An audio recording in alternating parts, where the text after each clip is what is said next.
There we go. Let me check the audio real quick.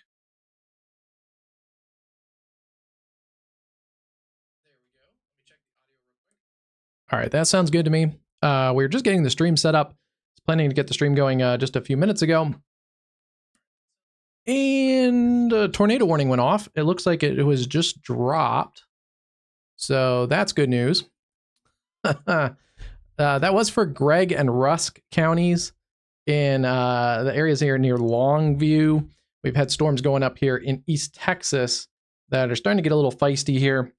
Wow, yeah, you can see there are a bunch of little mini low top supercells. And yeah, we did have a tornado warning here just in that area just within a couple minutes ago. It literally, I think, just expired or was canceled with that area of rotation. Let me pull up the information just so I have it. And let's see if we can get that. I think that was out of the Shreveport office. Yes.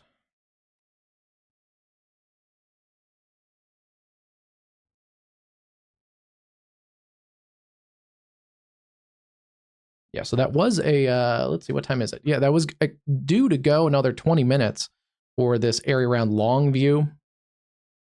And there are a couple other areas of rotation in here that look a little interesting. There's one near Henderson. Backing this up, okay, I can see why they warned it. There is a little bit of these low top kind of mini supercells don't always look very impressive on radar, but they can have some quick kind of spin ups. Not necessarily weak, but a lot of times they are. And I think that's what they saw here, just in that Longview area near Kilgore. That looks like the area just south. Yeah, south and east of Kilgore in Texas is where that tornado warning was. It, yeah, it looks like it just got pulled. So let's see here. Yeah, that kind of, see how quickly that broadened out. So not a bad job warning this area. For the few minutes, there was a little bit more of an enhanced rotation just there around Kilgore. We'll keep an eye on all these cells. They do have some rotation. Right now, the strongest appears to be down here near Henderson. You can see in the reflectivity, they do show up as little mini supercells. The most favorable environment for tornadic development is going to be this slight risk. We talked about that in our morning briefing earlier, that there was a possibility of a more enhanced tornado corridor and a possibility that the Storm Prediction Center would increase the risk area here in the lower Sabine River Valley and a little bit of the ArkLaTex. And that did happen around noon today. We had the increase in from a marginal risk that still covers a lot of this area from the ArkLaTex down through the Houston Metro and then over towards Baton Rouge. They did add the slight risk. And if I pull over here and grab the categorical areas, that is a tornado-driven slight risk. There is a 5% tornado risk. That's 5% of a tornado within 25 miles of your location. So pick any location in this brown area, and you have a 5% risk of seeing a tornado within the circular 25-mile radius. Larger area of that marginal risk, it covers a 5% low wind risk, but anytime we have supercells and some severe storms, we're going to get some wind damage. It is not expected to be high-end wind damage. We're not looking for any derechos or anything like that. And then also there is a possibility that was the original hazard today, was the large hail. There's a potential here for large hail, as there's a big cool pool of a trough digging in here. There is a low pressure. It's not the strongest low, but it's over here somewhere in northeast Texas. The low on the surface level has a, it's a little bit, I think it's worked a little bit right in here. We can analyze it actually here in just a minute, but let's actually do that right now. And I like doing this a lot of times. I like doing it live. So let's take a look here. We can probably pretty clearly see where this warm sector is. Yeah, there is a distinct, looks like warm sector. The warm sector kind of goes like that, right across the northern parishes of Louisiana. We'll see that may arc itself up here into the ArkLaTex a little more, certainly pushing a little bit more east and north here into the late afternoon and evening. And then we do have a distinct cold front. Looks like it kind of extends down somewhat like that. So we do have an advancing cold front, and then there is a low pressure located kind of just north and east of Dallas, somewhere up in this area. That's going to be your low pressure. On top of that, we have a broad upper level trough that's actually pushing a little bit of a wind maximum at the jet stream level. That's pushing that, overspreading this area of the warm sector. And then on the surface level, we have some surface level winds that are coming out of the south and even a little bit southeast. So we do have turning wind with height. We have some vertical shear in the atmosphere, and that's why there is the possibility of not only the tornadic possibility, but the potential for larger hail and some damaging wind gusts. As the storms upscale and grow vertical in the atmosphere, they can tap some of this wind energy. That's going to enhance their updrafts, allow for some of that larger hail, as well as that turning with height that can help the updraft spin and spark that rotation that's needed to develop a tornado. We especially really like to see this low-level rotation too. So there is rotational energy all the way through the atmosphere. And yeah, pretty distinct cold front. It looks like here it's in the lower 70s to even upper 60s north and west of Dallas, across the I-35 corridor, starting to cool down behind the cold front, and upper 80s here along the Gulf Coast, especially the Texas Gulf Coast, and then closer to 80 here in Louisiana. Depending on how far that warm front advances, we may see some severe weather as far as the southern counties in ArkLaTex, but also in Arkansas. Right now, it's probably a little too cool for any really big severe weather up here. Right now, 59 in Magnolia, 58 in Dorado, and 65 in Bastrop. That gets a little bit right along that cold front or the warm front. Yeah, so we mostly have just moisture overspreading the warm front here in southern Arkansas right now, but we will watch as that warm front lifts. That may open the door for a little more severe activity across southern Arkansas, northern Louisiana. Right now, at least at the moment, I think the higher juice is along and south of I-20. We do have some stronger storms now showing up just east of Shreveport, so we'll keep an eye on those. Those are a little bit out ahead of that cold front too, so yeah, we're seeing a few little discrete cells. We'll see how long they'd stay discrete. The models kind of went back and forth the last couple days on how long they would stay discrete. Obviously, more discrete cells opens the door for more larger hail and tornadic activity. This cell here was recently severe warned. It is for central Tyler County here in eastern Texas. It's an interesting cell. Hail damage is expected, quarter-size hail, 60-mile-an-hour winds. There is some rotation now showing up in this cell just to the north and west of Woodville, so we'll keep an eye on that one. Yeah, we're getting radar out of Lake Charles right now, so a little bit further from the radar site, but we are seeing some broad rotation with that. We'll see what that looks like when it gets closer to the radar sites as well. But yeah, that is a nasty cell, some hail likely coming towards the Woodville area. Once we get closer to the Gulf Coast, it's not an area that sees a lot of large hail, so this is going to be a little bit of a more rare event for those areas. And then we have some feisty storms going up, a lot of special weather statements right now for some gusty winds and potential for smaller hail. I think most of these special weather statements here are going to be kind of the same. Half-inch hail, so just below the severe limits, and then also just below the severe limits in terms of wind, 50-mile-an-hour winds. The severe criteria for wind is 58 miles an hour. Typically, we see the National Weather Service just say 60 or higher on a lot of the warnings, and then also 1-inch hail. So if we get one of those criteria, then these will switch over to severe thunderstorm warnings. And again, most of the activity here is just kind of getting going. So wouldn't be surprised if we get more severe warnings here within the next few minutes. And yeah, not a lot of rotation, it looks like, in these storms north of I-20 at the moment. So a little less favorable environment. The more favorable environment is going to be the advancing cold front versus the warm front that's kind of lifting to the north. Generally, we see a little less tornadic activity with warm fronts, although that can happen. Looks like the National Weather Service is going to upgrade a warning here for that cell that we were watching tornado warned earlier. This is going to be a tornado possible severe thunderstorm warning. That's for Panola County and Rusk County in northeast Texas till 4:30 p.m. Severe thunderstorm about 6 miles southeast of Henderson, moving east at 30. So we do have that storm. Maybe moving a little bit south and east. Carthage and Gary City are up next here in East Texas.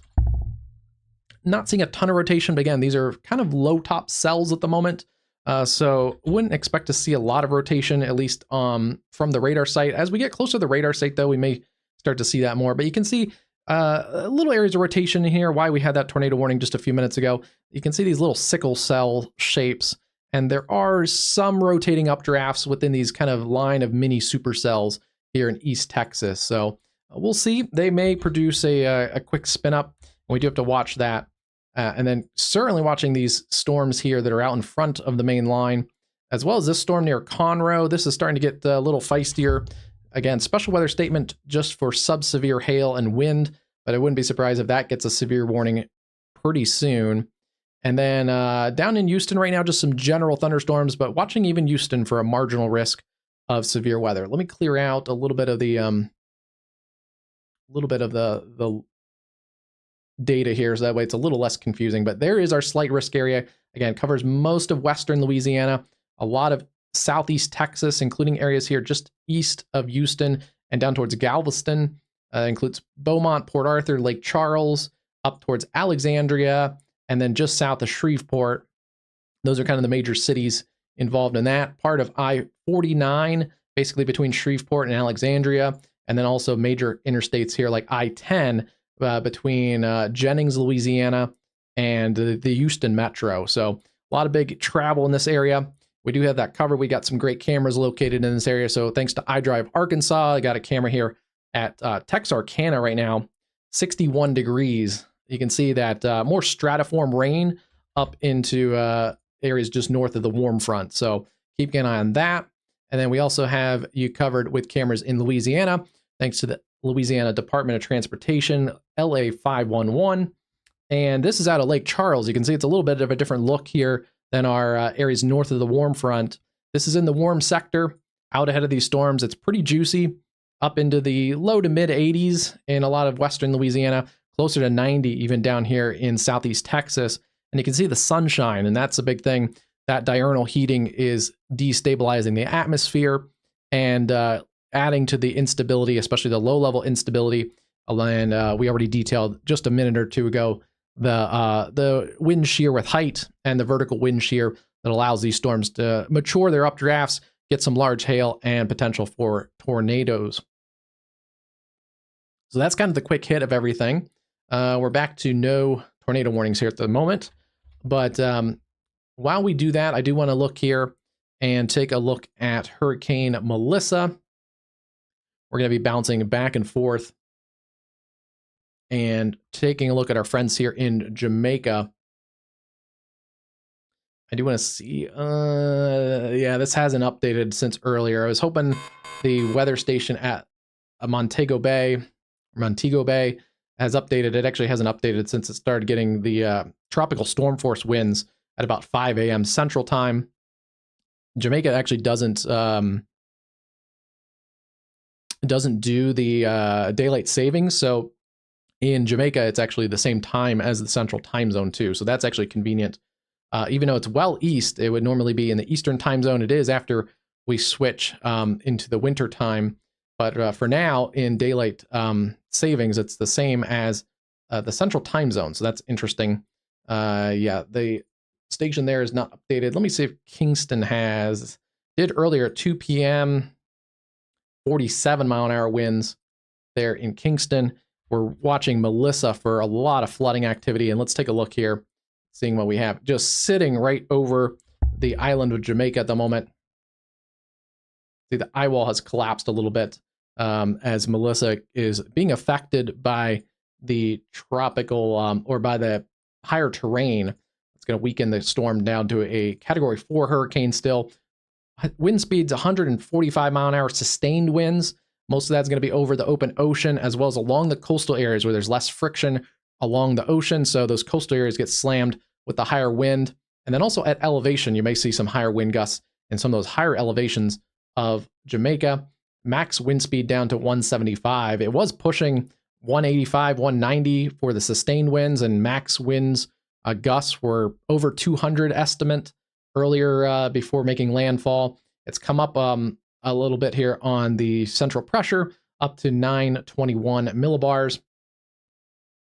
Yeah, and it is scraping over the island of Jamaica. It made landfall down in this area. Let me get out of... made landfall earlier down in this area near White House in Westmoreland Parish in Jamaica. Unfortunately, some areas like Black River, some more populated areas, were basically in the eye wall the whole time. So we'll see about that. We've had retweeted on our social media. There's our social media tag right above me there at WXCastUSA. You can take a look at some of the video we retweeted.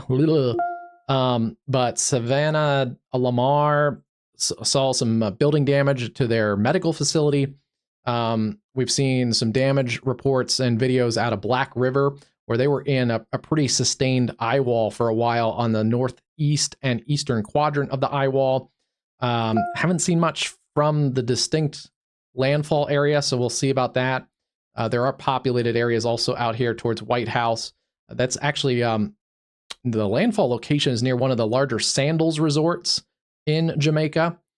So hopefully everybody hunkered down. We can just kind of hope and pray right now that people really took the warning seriously. This is going to be a Category 4 storm now working back over some open ocean. So we'll see if it does strengthen any. It doesn't have a lot of time to strengthen. So it looks like the National Hurricane Center forecast now maintains basically a Category 4 hurricane across the Caribbean between Jamaica and southern Cuba. We had our forecast video yesterday and talked pretty exclusively about this area here being the likely landfall location, and talked about how there's some slightly lower elevation there. Jamaica luckily still has elevation, so it's not like we've seen a storm surge, wash over the whole island or anything. But there are pockets of low-lying areas that can be really affected by storm surge, so we do have to watch that. But this area here is a little less mountainous than some of the areas here towards the eastern and central portions of Jamaica. So less time over land and less time over the highest terrain of Jamaica. We were expecting yesterday and kind of forecasting a little less impact to the strength of Melissa, as well that it also strengthened up until landfall. Even this morning, it was strengthening right before it made landfall. So that does have those downstream effects now that it's crossing the island. And again, that is going to push a major hurricane and potentially a higher end Category 4 hurricane into the southern areas of Cuba. So Cuba, you guys are up next. They've also, looks like pretty important here, the National Hurricane Center forecast has now upped the downstream effects even beyond Cuba. Wasn't sure about that yesterday. I kind of forecasted a Category 4 in this area, Cuba, but I wasn't sure how the effects of the land would go here. I guess with the acceleration, they're saying it's going to be less time over land, even though there is a decent chunk of land around Cuba. As it does accelerate, though, it's going to spend less time over that land. So now calling for a Category 4 or Category 3 across the southern Bahamas, maybe skirting some of the Turks and Caicos. Looks like especially the southern Bahamas under the gun there.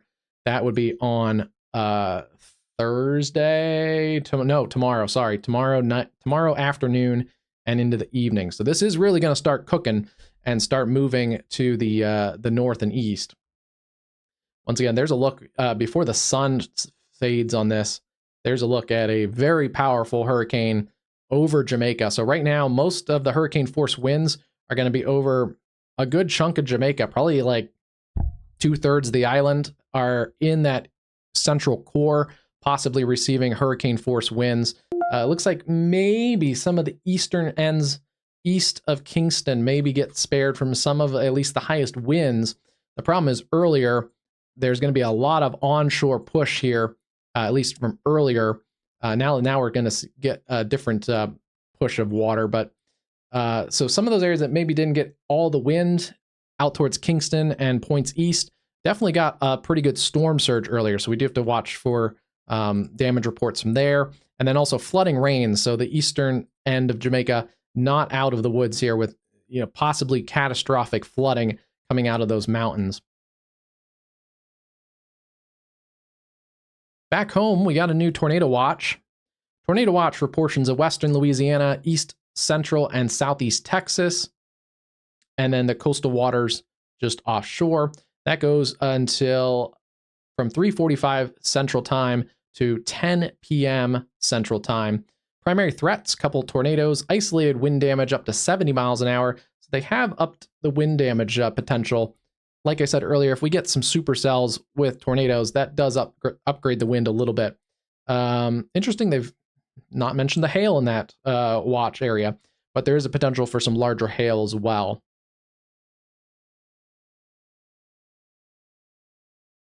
Oh, they do mention it down here, though. They mention it in the aviation section. Interesting. Large hail up to 1.5 inches in diameter, surface and aloft. Obviously, that makes sense. The hail is building in the cumulonimbus in the upper levels. So, interesting wording, the tornado watch, but we'll go with it. Usually, they kind of list the hazards kind of one by one up in that main section, but a little different there.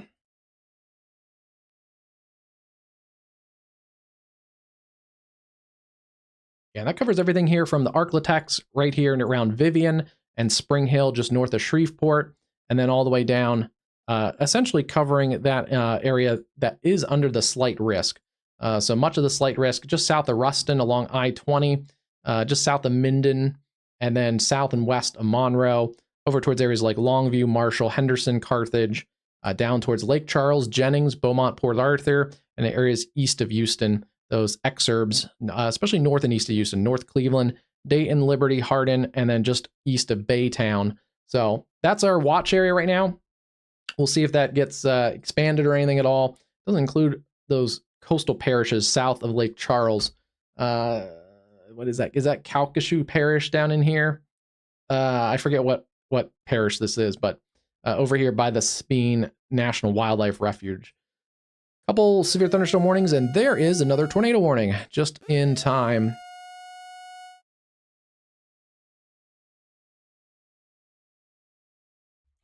Thanks for joining us, folks. If you're just joining us, we're going to continue to kind of bounce back, especially when there's no tornado warnings. We'll bounce back towards Melissa. And I was getting the stream set up here and getting cameras set up. I have not checked my cameras I would normally have access to in Jamaica. Before we had a couple tornado warnings. So once we get another little break in the tornado warning action, I will try and get some cameras up on the Jamaican side of things. And we still have a couple more cameras I got to try and get up here covering the severe weather in this part of the country too. And then I also want to get up my auxiliary radar so we can kind of bounce back a little easier. So that's the plan as we get going and further into the afternoon and evening. Oh boy. Yeah, some of these are going to be hard to spot on radar. Again, right now, especially these cells in northeast Texas, they're kind of the low top supercells. So they're very small, but again, all of them have little areas of rotation. They're little sickle cell shapes. And really all of these potentially could have these little cluster here. Now, south and east of Longview, potentially any of these could kind of spin up a quick spin up tornado. Generally, it'd probably be a weaker end tornado, but some of these could be, a little feisty sometimes. But yeah, these all have little sickle cell shapes on them. That indicates there is a little bit of a rotating updraft there. And you can see down below here, if you are in one of those counties in Texas or the parishes in Louisiana, there should be seeing your county or your parish on the tornado watch that was just issued. But yeah, this one is going to be a little harder to see. Again, you can see there are areas of rotation in those other cells. Yeah, I don't think we're going to get much out of this. This is a radar indicated tornado. Yeah, radar indicated. If there are weather spotters in this area, this might actually have a little bit of a rain-free base. So if the circulation is right here on the southern side of the cell, we may be able to get a visual on it if there is a tornado that spins up. So that gives me a little bit of hope there that it's radar indicated right now, which means no one is seeing a tornado. That is an area around Mount Enterprise, Texas, out towards Lawsonville, Concord, Caledonia, and then over towards Tipson here in East Texas. Once again, that is a tornado warning for north central Nacogdoches County, northwestern Shelby, and southeastern Rusk County. Second tornado warning, I think, for Rusk County. And I believe these are all moving at about the same speed, about 30 miles an hour. Let's see. there you increase the speed a little bit to 40 miles an hour. So if you're in this area, you need to go to your lowest level into your room, away from those doors and windows. Put as many walls between you and the outside as possible.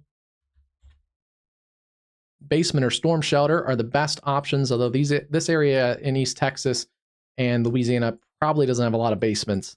But if you do have a storm shelter, or certainly a FEMA-approved tornado shelter, you can kind of get those built in sometimes. So some people may have those. Watching that severe warning storm to the north, the tornado possible tag, that one does show a little bit of rotation also along Texas Highway 315. You can see that is south of Carthage. So areas south of Carthage, keep an eye on that one. That one may have a little bit more hail in it too. The cell that's tornado warned does not have a lot of hail with it. It's a very low top supercell, kind of supercell. I don't even think that has a lot of lightning at least showing up on it. Yeah, the storm to its north is a little bit feistier. So we'll keep an eye on that area there, right along 315 towards Gary City. Again, Garrison, Tipson, and Mount Enterprise, Texas. You guys need to be in your tornado safe place. And keeping an eye on these cells also here as they approach the Texas-Louisiana state line. Longview, Kilgore, you guys had that tornado warning briefly earlier. That right when we were getting the stream going, you guys are actually now cleared of that tornado watch. So once this back line kind of clears here right along the cold front, that will really end the severe threat. So we're really watching this warm sector. Again, the warm sector kind of in like this. It doesn't go quite that far north. The cold front does, but the warm sector kind of lays like that. So we're watching this area here for the focus of severe weather. We will have to kind of keep our eye on the temperatures here. Let's just take a look. And keeping an eye on any advancing warm front. So that warm front stretching basically right across here, right along the Louisiana and Arkansas state line. We will see there is a possibility this warm front lifts to the north and east and opens up a little bit more of a warm sector across northern Louisiana. So that is one of the intricacies. Every severe weather event has little intricacies, and that is one of them.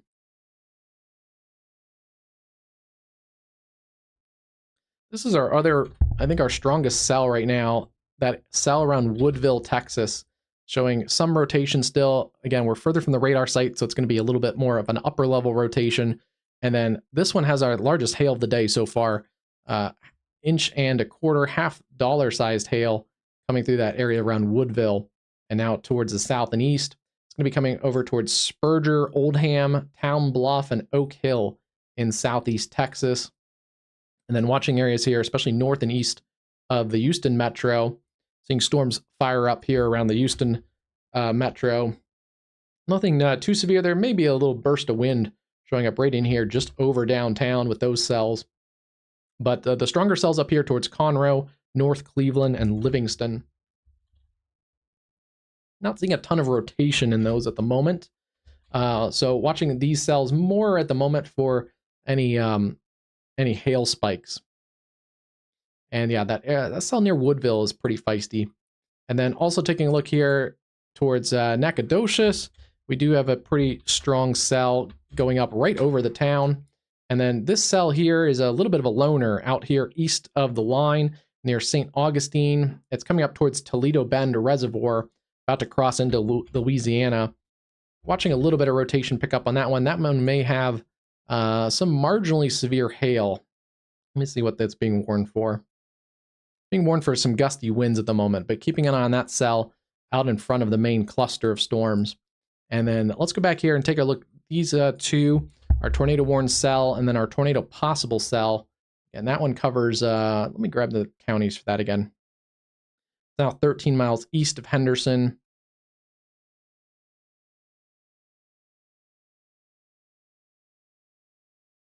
And that is for southwestern Panola County and south and west sides of Carthage.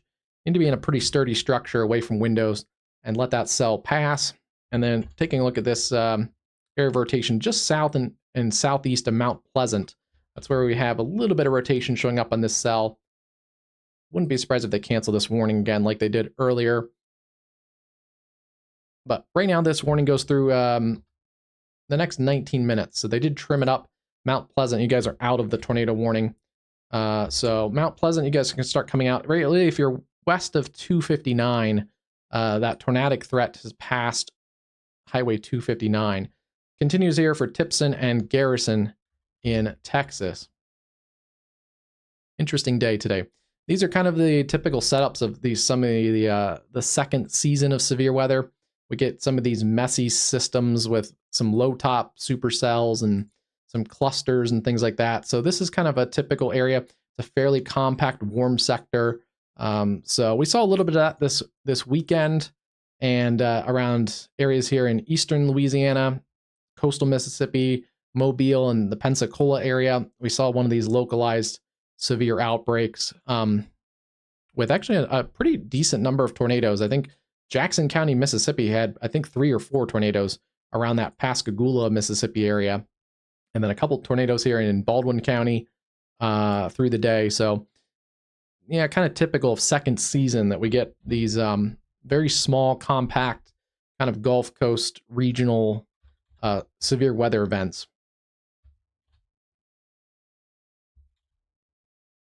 This one will be interesting, this cell near Woodville, as it gets a little closer to the radar site. Sometimes the National Weather Service makes me look real smart. I was just going to analyze its upper level rotation, but we're getting actually a tornado warning on this cell. So this is going to be for... There was a tornado warning going off on that cell. We'll wait till that populates. There it goes. Yeah, okay. That was weird. Actually, both of those cells we were just looking at, the one over Nacogdoches, Appleby, down towards St. Augustine, getting a tornado possible, severe thunderstorm warning. Take a look. It's hard to see the rotation in that one, but there may be a little bit here right over the city here. And then that's going to get extended out through St. Augustine, areas along Highway 96 in East Texas. Our other cell that's sinking south and east of Woodville in Texas, this is going to be east of Highway 69 and north and east of Warren. You can see the rotation has picked up a little bit. We're also getting slightly closer to the radar site, so that gives us a little more confidence on a little bit lower level rotation. Still looks a little broad right now. We can see the brighter greens going towards the radar. Our radar out of Lake Charles is down off the corner of the screen. So, and then we see kind of this broader, slightly weaker area of rotation, or the winds going away from the radar. So the area of interest would be right kind of in this area where those reds and greens come together. And that is where we're seeing kind of a little notching feature that checks out. Hail core up here, little kind of notch hooking around in here. So yeah, your tornado would sit just south of the hail core.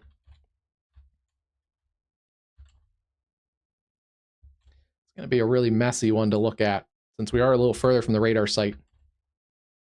There's also a little clear air in there too, so it's hard to kind of tell exactly what's going on in this cell, at least from the ground level.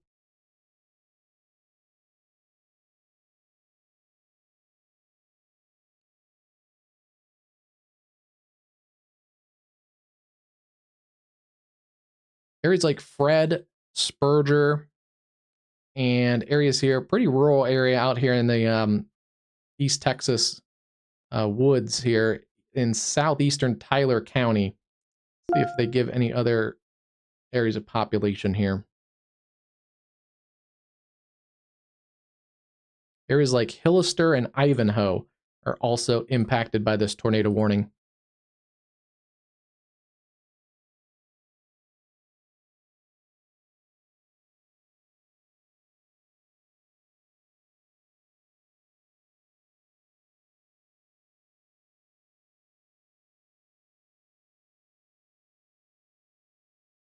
Looks like the hail core has also come up a little bit on that cell.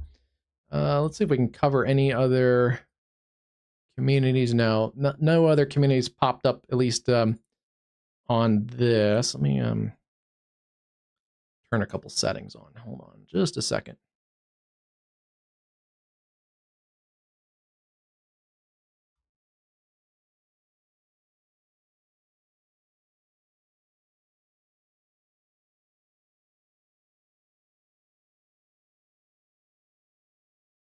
That helps. Yeah, there's Spurger, 21 minutes, and about 29 minutes towards Fred. Again, Eastern Tyler County. Time to get to your safe place there and take your tornado safety measures. Yeah, that actually has picked up a little bit in the rotation there. So seeing a little stronger wind surge on the RFD side of things. That is that's a nasty cell. That's going to be probably potentially some 65 to 70 mile an hour winds if that hits the ground level. We're seeing this at elevation, so these 75 to 80 mile an hour winds probably aren't reaching the ground. But you know, if the majority of that does, then we could see at least some 65 to 70 mile an hour winds on that rear flank, that RFD surge. Not sure this is producing a tornado, at least from this far away. It's hard to tell, but it doesn't look like the tightest area of rotation. Hold on just a second here.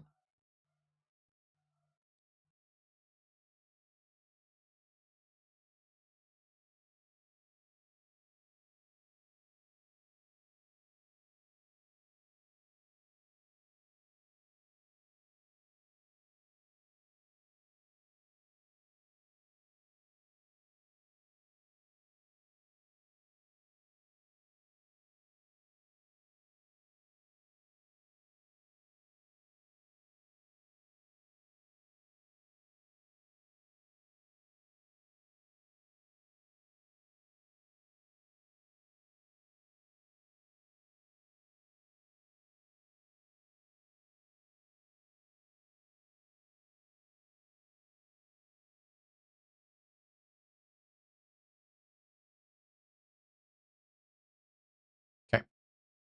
Dogs were going nuts. It looked like we had a delivery or something. So just wanted to check and see what was going on. Okay. Yeah, pretty good surge of wind there on the southern flank of this cell. Yeah, that one actually is starting to look a little more impressive here. You can see kind of the forward flank starting to fan out a little bit. Slight bit of V-notching. So yeah, that one may be our strongest supercell at the moment. And the lightning has also picked up south and east of Woodville. So keep an eye on this one. Luckily, again, it's not in a super populated area, but there are folks that live out here, especially towards Fred and then towards the Highway 96 corridor. So eventually that will get over towards some slightly more populated areas in East Texas. Another tornado possible tag for that cell that is now severe warned around Toledo Bend Reservoir. And we can see rotation a little bit in this area, picking up just about to cross from Texas into Louisiana. There we're getting the radar out of this area east or west of Alexandria.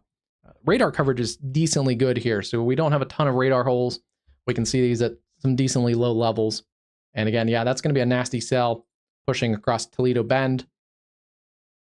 Quarter-size hail and 60 mile an hour winds are also the hazard with that cell. Taking a look at this one, again, we see a little notch back in here. Kind of a broad area of rotation, and broad and weak at the moment, so that's why this is a tornado possible tag and not a tornado warning. And then we've lost our tornado warning up in the areas around Tipson in Texas.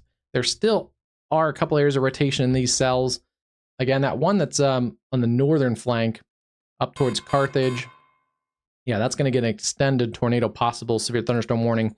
That one has had, I think, the more long-lived area of rotation, but again, it's kind of weak at the moment. So north and east of Tipson, over towards Logansport, right on the Texas and Louisiana state line. That is an area to watch. If you're in these warnings and there's a tornado possible tag on these severe thunderstorm warnings, just be ready to take your tornado safety measures. Once again, that's the lowest level into your room, away from doors and windows. Put as many walls between you and the outside as possible. Just be ready to take those in a very short notice. So if you're into these warnings, just make sure you're in a sturdy structure already. It helps to be on a lower level, and then you can take your tornado action plan, go into those inner areas. If you don't have a basement or a storm shelter, those inner areas, put as many walls between you and the outside as possible. Normally that's like a hall closet, maybe a bathroom, a center bathroom, those type of areas that just have as many walls from those exterior walls. Also make sure there's no like skylights or anything weird above you.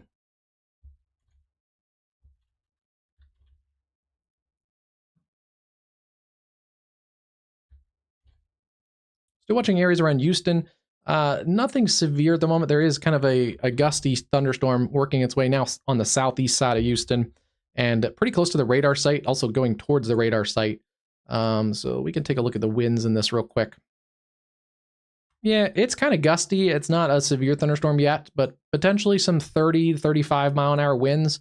It's right over Houston Hobby, right? Yeah. It's right over the airport there on the southeast sides of Houston. So potentially some delays there at Hobby as that comes through. The bigger Houston airport is on the north side. You guys are behind the storms. So still probably getting some flights in there, but there may be some delays as the airplanes that kind of have to work their way through some of these storms that are kind of surrounding the Houston metro at the moment.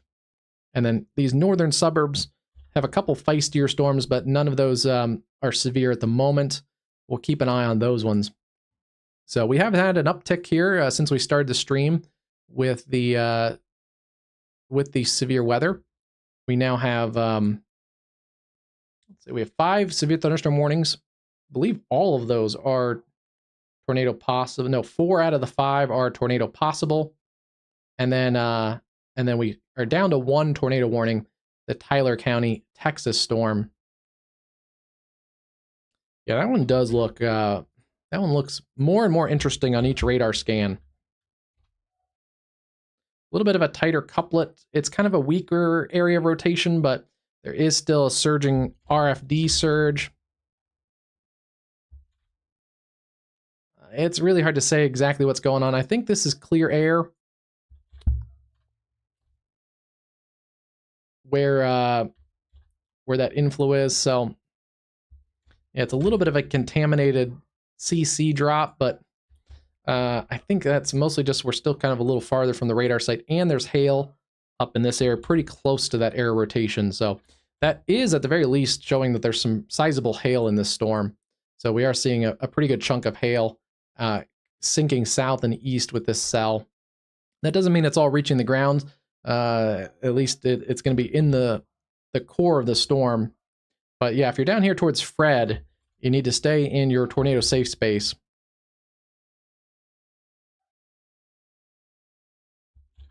It's an interesting area of rotation, that's for sure. Right now, the good news here for Shreveport is most of the strong storms are sinking to the east-southeast. They may miss the Shreveport area, so we'll keep an eye on that one. Still watching rotation there around Gary City, coming towards Tenaha and Logansport.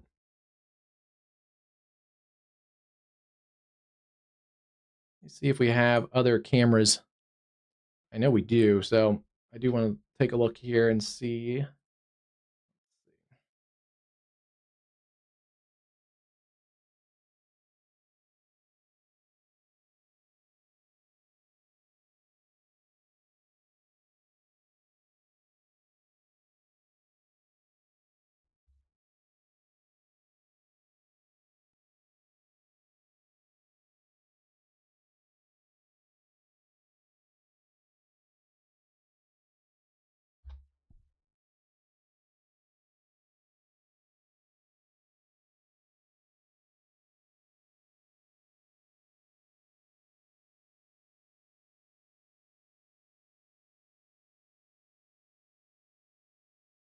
Okay, that one's an interesting one. That one's north of Shreveport. And then working on getting a shot of Shreveport up right now. But yeah, we'll keep an eye on those storms.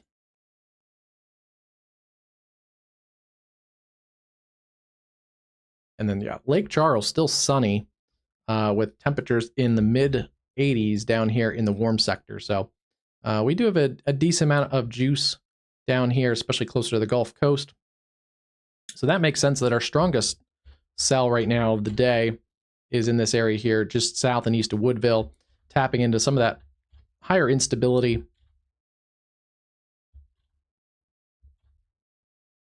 Don't think we have a tornado on the ground.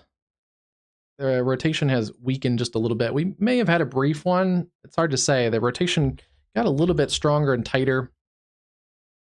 But if we did see something, it'd be in this area here.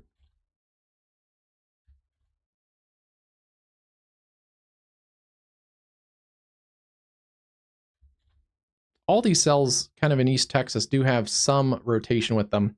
Again, some of these being more low top cells, it's a little harder to see some of the rotation sometimes. Why a lot of these have tornado possible severe thunderstorm tags.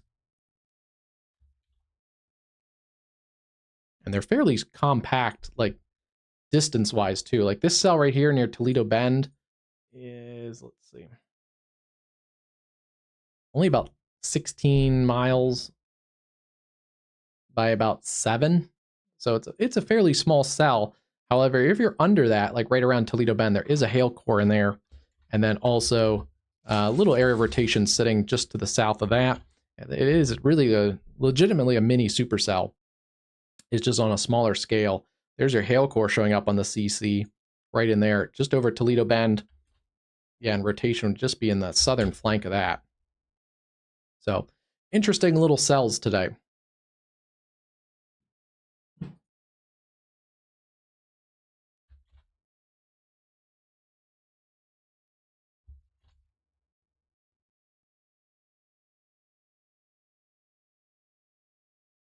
This does seem to be on a broadening trend. We can see the brighter greens are coming down a little bit and also kind of moving away from the area of red that is wind going away from the radar. So these do cycle sometimes. The presentation of this cell still looks pretty good.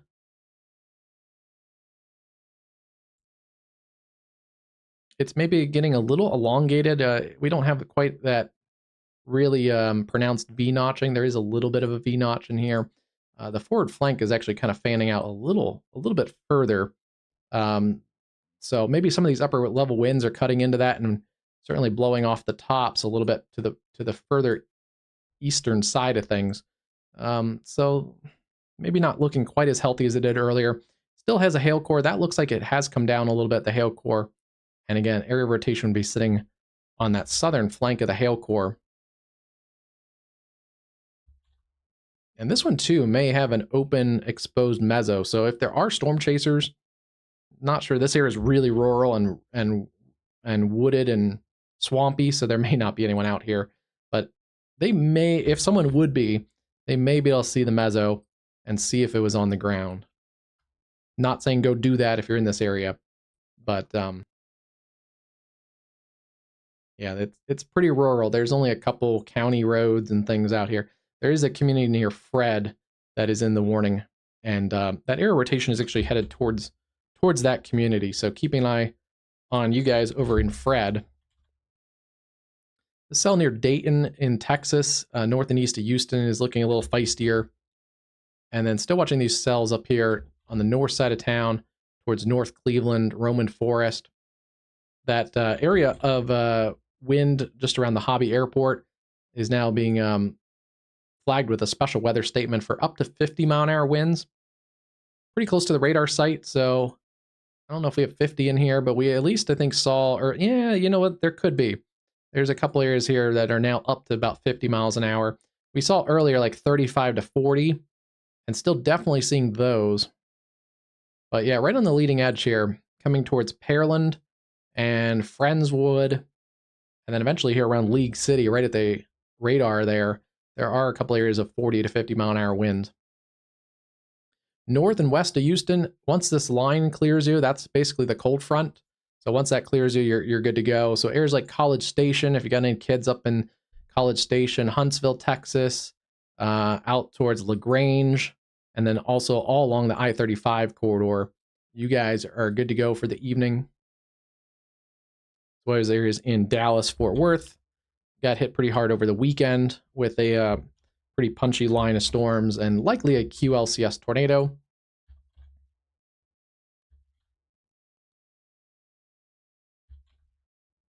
A brief one, but still one on the south side of Fort Worth. You guys are all good to go for the evening. And then so far things have behaved in Arkansas. The marginal risk does go and includes Arkansas. So we'll see how north that warm front kind of advances. Yeah, the marginal risk comes up to areas like Magnolia and that southern flank of Arkansas, those southern counties that border Louisiana.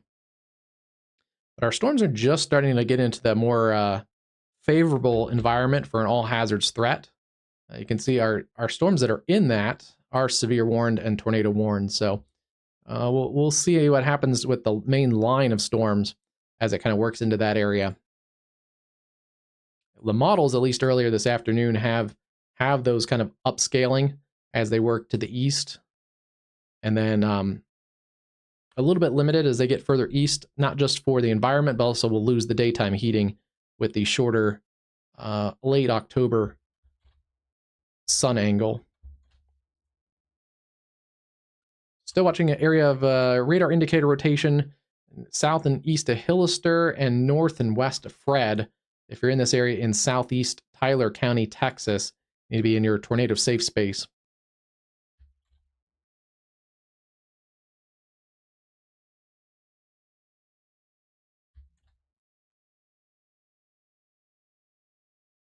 And then a trio of severe thunderstorm warnings, tornado possible tags near Tenaha over towards Logansport, and then now coming up towards St. Augustine, Texas, and over the Toledo Bend Reservoir areas east or west of Manny and Fisher in Louisiana.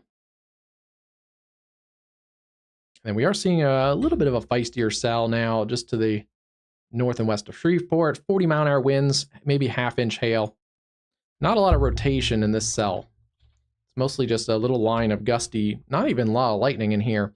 It's mostly just gusty showers.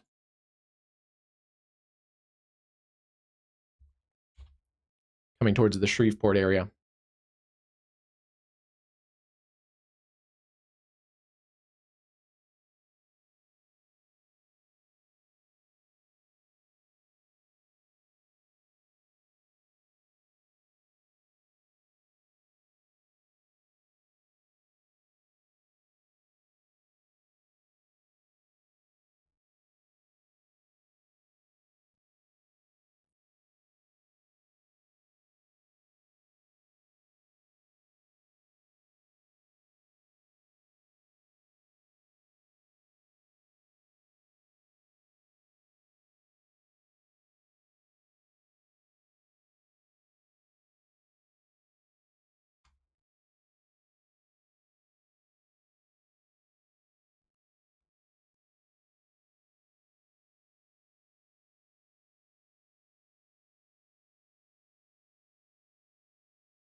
Seeing if we have a good camera to capture that little gusty line of showers across Shreveport.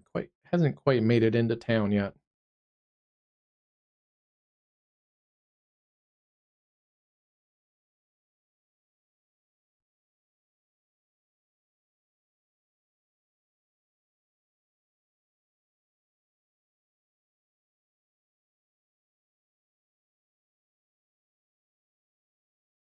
All right, we'll keep an eye on that one.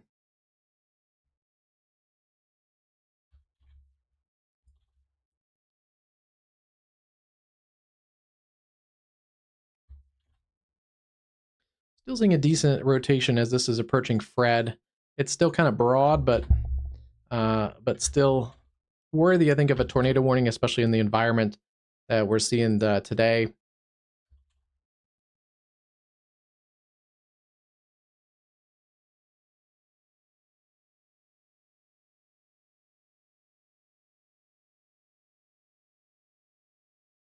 And this one has pretty good vertical growth, about 50,000 feet. And you can see what I kind of mean about some of these being low top cells. They're in the 40,000 foot range, but a lot of times if we're seeing really defined supercells with rotation, you know, some of those are going to be 50 to 60,000 feet plus. These are still feisty, so we're seeing where they have the you know, the updrafts, and the vertical growth, but they are a little bit lower than we typically see for at least tornadic supercells. Even this one, still the highest is about 50,000 feet. The one behind it, we'll have to keep watching too. That's pushing about 50,000 feet with the echo tops. So that would be this cell near Dollardsville. So we'll keep an eye on that one in East Texas. It doesn't have a ton of rotation, but hail could pick up in that one. This one still does have that supercellular shape to it. little bit more organized than some of our other cells today, but still seeing mostly kind of an RFD surge with a little bit of a weaker return, and areas of rotation would be right in this area. It's still kind of broad, but highlighting that area right in there, kind of in that little inflow notch. So it is getting access to warm and moist inflow. And then we see the surging RFD on this backside, and then the hail core up in here. So still presenting decently well. It's just hasn't put everything together. And we do see the hail core still showing up in the correlation coefficient there.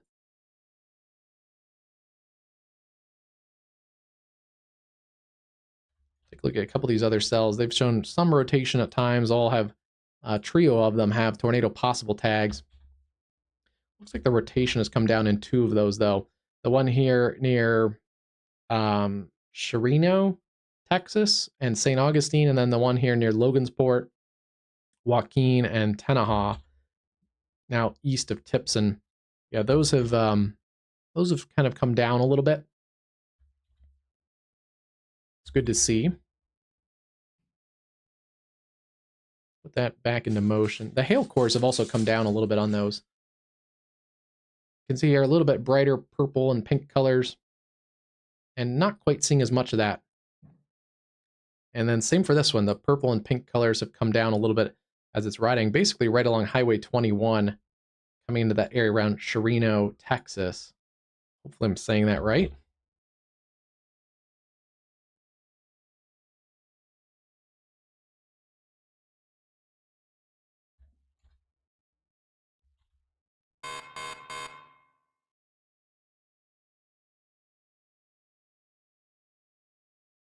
That one, though, has not come down. This cell is the one that's in Toledo Bend. It's going to be coming into central Sabine Parish, and then also northeastern Sabine County in Texas, far northeastern Sabine County. It's about out of that, actually. It's really almost exclusively into a threat for Louisiana. So maybe a couple more minutes if you're in Sabine County there, right along the Toledo Bend Reservoir.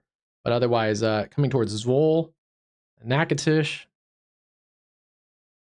it's about 36 miles southwest of that. It's moving east, maybe just a little bit southeast at 30, 60-mile-an-hour winds, quarter-size hail, and a tornado possible tag. This one has come up a little bit. And the hail may be coming up too, right along Texas Highway there. That is Highway 6 near Negrete. Also Highway 191, that's Louisiana Highway 191, and just north of Turtle Beach. Take a look at the rotation.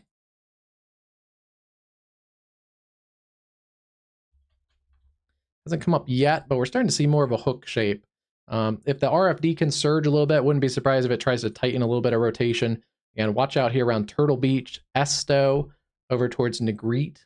Negrete right up in here.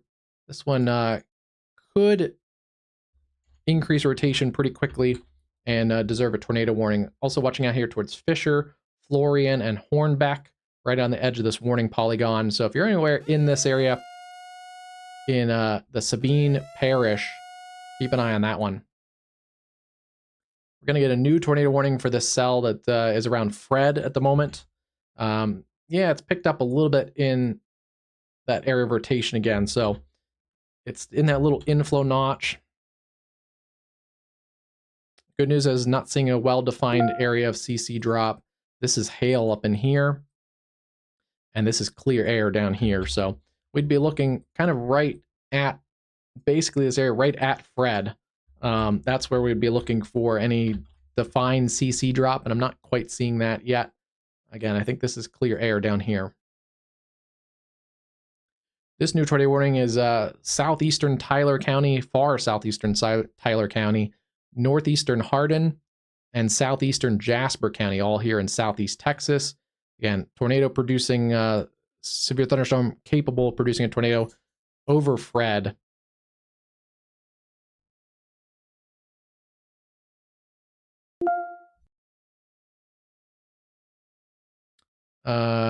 Caney Head is the community that's listed in this. There, again, not a lot of communities out here. That's the one good thing.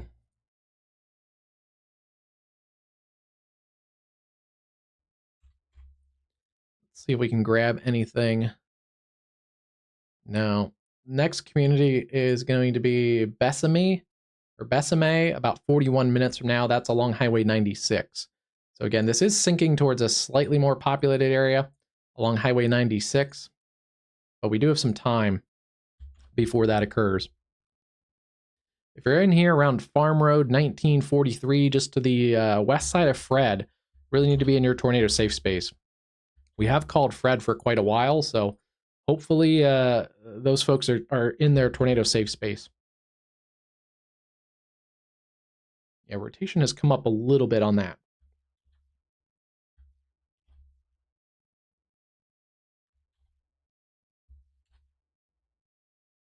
And again, with that rotation showing kind of right where the clear air is also showing, it's really hard to say exactly what's going on at the ground level right there over Fred.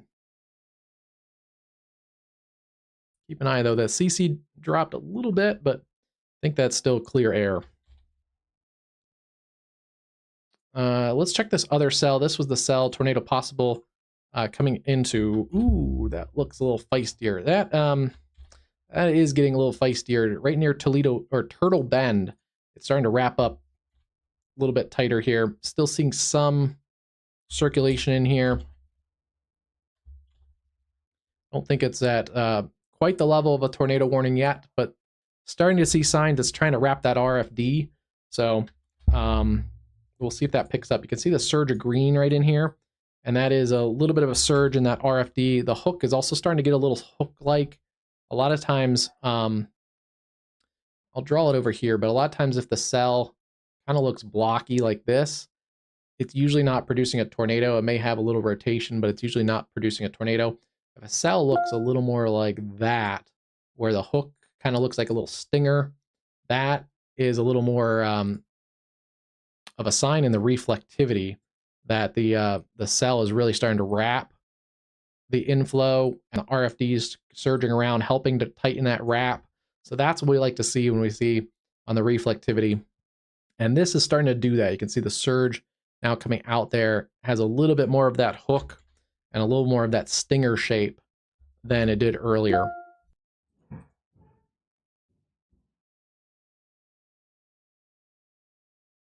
Oh boy, that just that intensified even a little further now.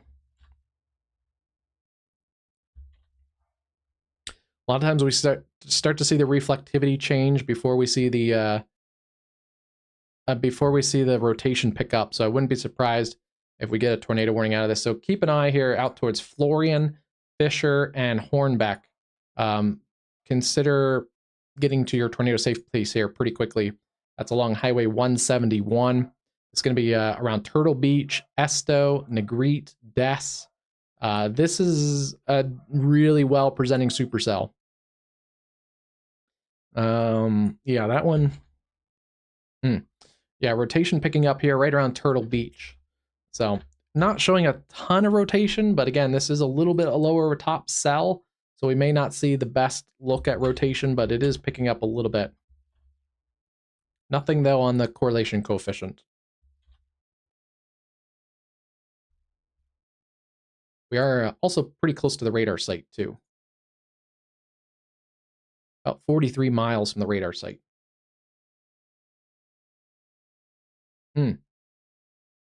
Mentioned that earlier, to look out for those storms that are out in front.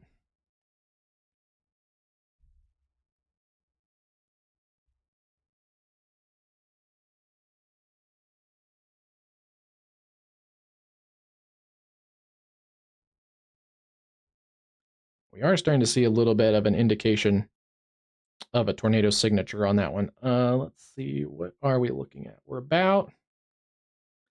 still a little far from the radar site. We're looking at about 3,000 feet up in the storm.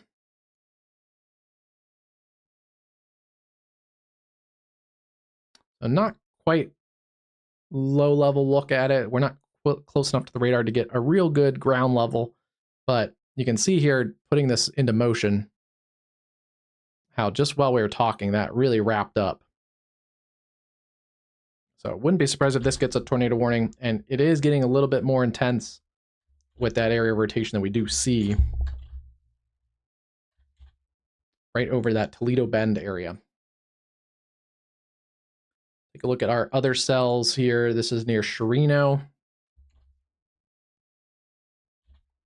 Yeah, good news there is we've lost that tornado possible tag on both of those other severe warned cells. Mostly just wind and hail at the moment.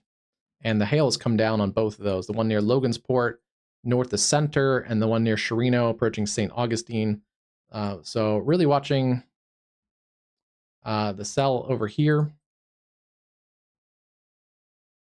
at Toledo Bend, south of Manny, and then also this tornado warned cell that is well south and east of Woodville, approaching areas around Fred. Let's take a look at this again. Now south sides of Fred, and then down towards areas around, let's see, Farm Road 1004, Farm Road 2937. Yeah, we're areas north and west of Boona and Besame in Texas.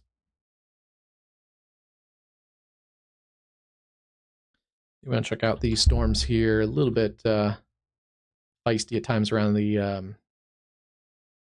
Houston metro. Still seeing about 50-mile-an-hour winds in those cells. We're really close to the radar here, so that is probably ground truth almost, that we're getting 50-mile-an-hour winds, seeing some 30s.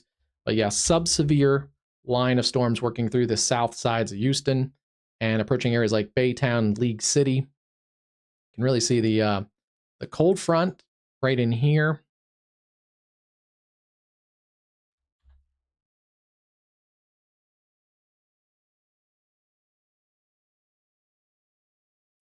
Then a couple areas where we did have a tornado warning earlier around Kilgore. Trees and power lines down around the football stadium in Rusk County. This is probably a wind report south of Henderson. Tree limb down on County Road 366. These did have some pretty gusty showers with some wind damage. We'll see if any tornado damage got confirmed, but haven't seen it yet. But yeah, this area near Henderson did have, or sorry, near Kilgore did have a tornado warning, the first tornado warning of the day.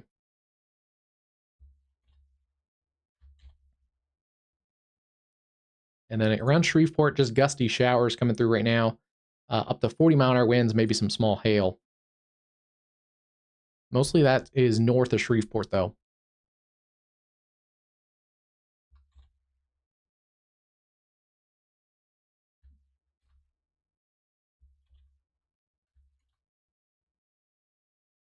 A little rotation in the cell south of Joaquin. So we'll keep an eye on you guys. Yeah, and this cell's still looking pretty impressive. Hasn't really fully got that area rotation figured out yet. Near Esto. And the hail core has actually come down a little bit. So that may have been an attempt at going tornadic, and it hasn't got it all together yet either. And we do kind of typically see these kind of things at the in these kind of second season kind of setups, these low top cells. Hey Cherry, how's it going today? Will these storms be moving east? Yes and no. It depends on how far east you are. Let's get a pull up the risk area. Our tornado watch covers basically the risk area for tornadoes, essentially along the Sabine River and southern parts of the ArkLaTex. So not a tornado risk further east. Yeah, by tomorrow, the risk for severe weather is actually going to be over into areas in the eastern parts of the Carolinas. So you may get some rain out of this in Georgia, but severe weather, this is not a severe weather event that, at least right now, that's going to continue, into the southeast. And actually, let me pull the model.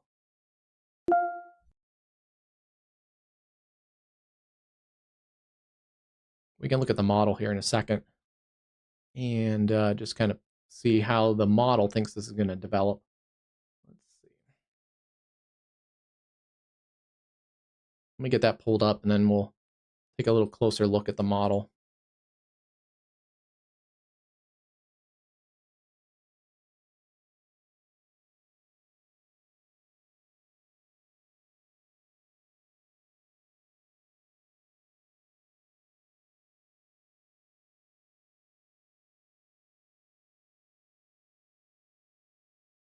Oh, today you're in Georgia. You're going to be good to go. It's cooler in Georgia, but this rain, yeah, here, let me pull it up. Let's see. Okay, here is our model showing our severe weather here in a pretty confined area here this afternoon and early evening. As we get into about 11 o'clock, maybe a couple isolated severe weather, but even by eastern Louisiana, severe weather should wind down a little bit. And then this kind of works through Alabama overnight and maybe some gusty showers and rain tomorrow. This is by like lunchtime tomorrow. So you might even be good in the morning. But some afternoon rain, some gusty showers looks like in the Georgia area tomorrow.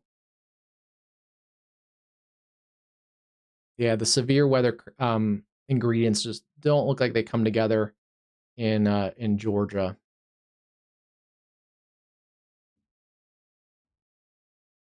And then we may see some more stronger storms, into Thursday in parts of the Carolinas. But yeah, the severe ingredients kind of missed Georgia. Let's check. Yeah, even southern Georgia tomorrow, at least on the current modeling, it doesn't even look like the ingredients are coming together in southern Georgia. And then by the time that warm sector kind of builds in, it's going to be past Savannah, so more into like eastern Carolinas, like eastern North Carolina by early Thursday morning. That's going to kind of hook up the system's going to kind of hook up with the coastal low that's developing. You can kind of see that here. This is going to be this system that's going across the Gulf Coast here this afternoon is going to be kind of the little reinforcing shot of that coastal low. So that's going to bring a lot of rain and storms, not a lot of severe weather, at least right now, but a lot of gusty winds, rain, and storms to the northeast by Thursday into Friday. So yeah, it's going to be kind of the upper level piece of energy that helps reinvigorate that coastal low.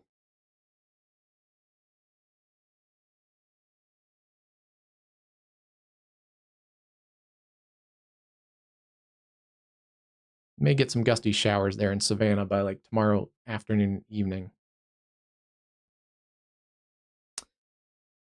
Yeah, Jamaica, Category 4 storm. Let's take a look here at Jamaica. The eye wall has collapsed a little bit. Jamaica, still Category 4 storm. The strongest is going to be on that northwest side of the island right now. But yeah, the issue is a lot of the island is going to be covered by that severe hurricane force winds at the moment. And then some of this is going to switch around. So areas that got storm surge earlier are going to get some storm surge from different directions. The storm surge is probably worse right now for Montego Bay now than it was earlier because now the northwest wind is going to pile water up there. So, yeah, even though they're on the slightly weaker side of the hurricane force winds, they're going to be more on the storm surge side right now. And then we've seen a lot of flooding reports out of this area here in the higher terrain in kind of central Jamaica.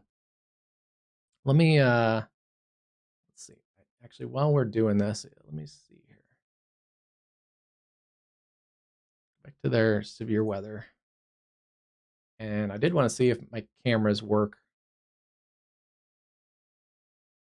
in Jamaica. A lot of power outage reports. So if you know anyone in Jamaica and you can't get a hold of them, it's most likely the power and communication lines. So don't panic if you know anyone in Jamaica. Let's see.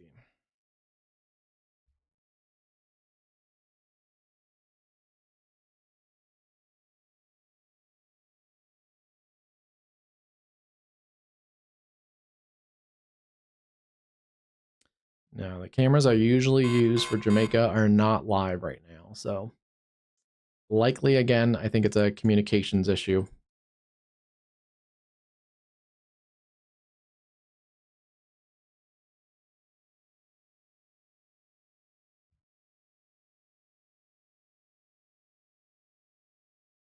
And the other thing I was looking at earlier with Jamaica, let's see. Also take a look on this. Sorry, we're bouncing around a little bit.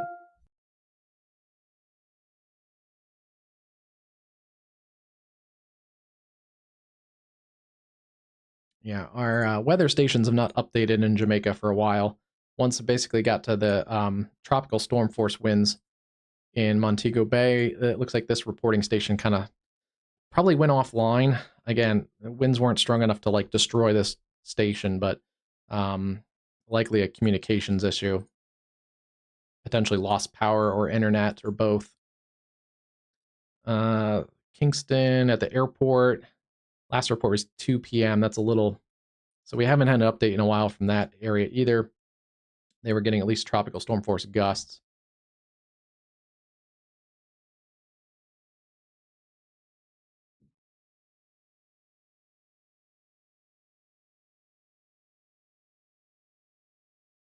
The biggest change is what we forecasted a little bit last night on our forecast video, is they have increased the intensity here expected for Cuba. So if anyone knows anyone in Cuba, eastern Cuba is expected now to get a Category 4 hurricane into the early morning hours here in around 1 a.m. So Melissa is going to increase in speed. And then also the other update was the southern Bahamas Category 3 storm now forecasted by the National Hurricane Center. That is for tomorrow afternoon and evening across the Bahamas. So yeah, this forward speed is going to increase.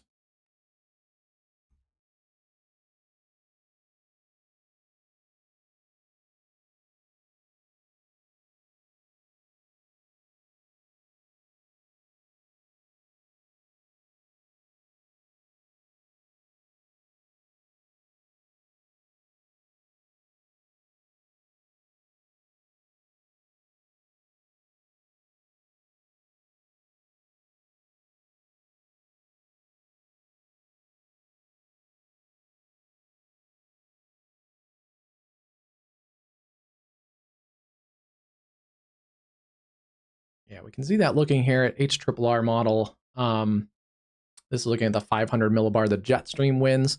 And as Melissa gets pulled to the north, she's going to encounter a lot more jet stream winds that are going to help pull that hurricane up and out, kind of on the corner of this model. So yeah, that's going to help kick Melissa out to sea. And yeah, we can also see the little jet streak that is kicking off some of this severe weather here this afternoon and evening.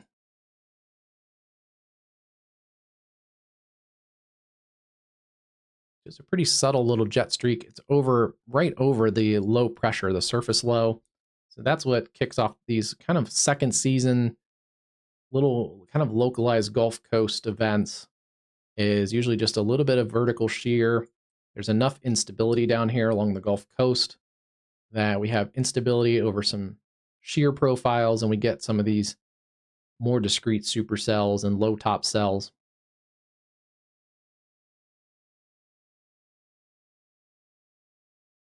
It'd be worse if this stronger part of the jet streak, it's a little bit detached from where the instability is. It comes in late. If the stronger jet streak came in at the same time of the instability, we would get probably a higher end severe weather event. But yeah, it's this little subtle feature right here on the kind of the base of the upper level trough. And you can see that timed it almost perfectly here where it sparked those special weather statements and those severe warnings that we have ongoing right now.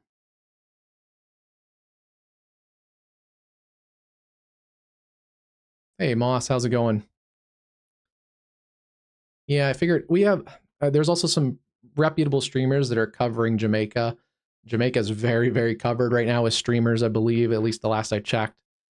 Some of them may have some of their storm chasers in Jamaica as well. Some storm chasers didn't make it down there. before the airport's closed.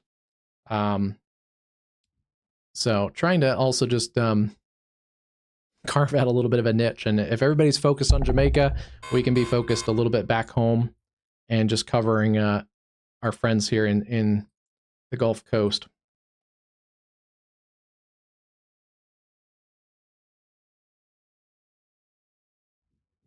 So you got weather streaming channel options today. But yeah, we are keeping an eye on Jamaica. If I get more details, which we should get. Okay, actually here, since we don't have, yeah, we don't have any tornado warnings at the moment. Let me see if we can get any new information on Jamaica here. And we are at WXCastUSA. That'll come back around. WXCastUSA. We have posted reposted some videos and stuff from Jamaica. Trying to also filter those just to make sure we don't have any like AI crap that came through. But most of the videos from Jamaica look legit today.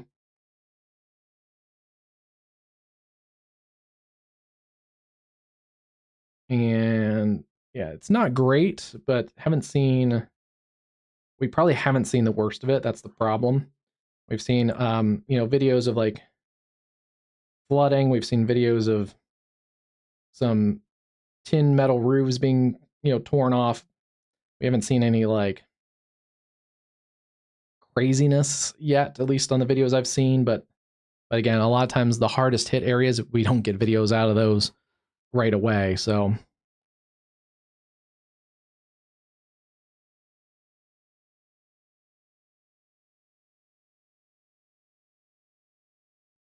let's see, kind of looking for any, I'm doing it on the fly. So it is tricky nowadays looking at these videos because these AI video software has gotten pretty realistic at times. So if you're just kind of glancing, it's hard to just glance and take a video for a straight up video.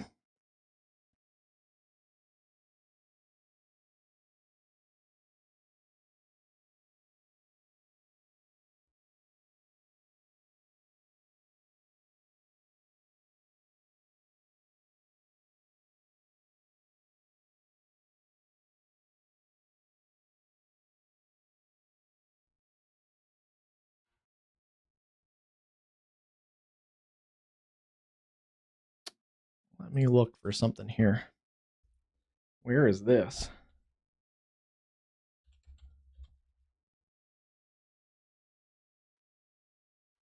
Oh. Not in our severe weather area, but around Heidelberg, Mississippi. A news headline, so a legit headline. Truck hauling aggressive monkeys carrying hepatitis C, herpes, and COVID-19 overturns. Search underway for those aggressive monkeys. I assume on I-59 there. So yeah, watch out for diseased aggressive monkeys around Heidelberg, Mississippi. Wasn't that a movie back in like the early 2000s or 90s? Like a monkey released a virus that turned into like a giant pandemic or something.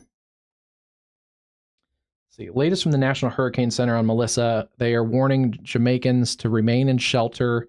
Damaging winds are going to continue over portions of Jamaica through the evening. Catastrophic flash flooding and landslides are going to continue through the evening. Widespread infrastructure damage. And what I was saying earlier, power and communication outages. So if you do have friends or family in Jamaica and you can't get a hold of them, we're praying for the best, but it's most likely a power and communication outage. Isolated communities, yeah, the flash flooding is going to cut off some of those towns and communities. That catastrophic flash flooding continues for Haiti and the Dominican Republic. The first deaths from Melissa were a few days ago from flooding in Haiti. And Haiti and the Dominican Republic, it's actually going to go downhill as Melissa nears eastern Cuba. Eastern Cuba, the heavy rain, flash flooding is expected soon, and then the storm surge and the hurricane force winds after that. So Cuba, you need to make sure you're in your final preparations if you have haven't done them already, and then it's time to seek shelter here really before sundown. And then after that, the Bahamas. Let's see. Hurricane warning still up for Jamaica, eastern Cuba, Turks and Caicos, Bahamas.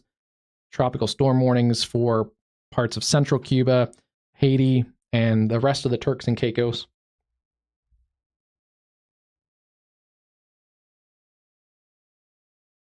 And yeah, it looks like we'll repost there.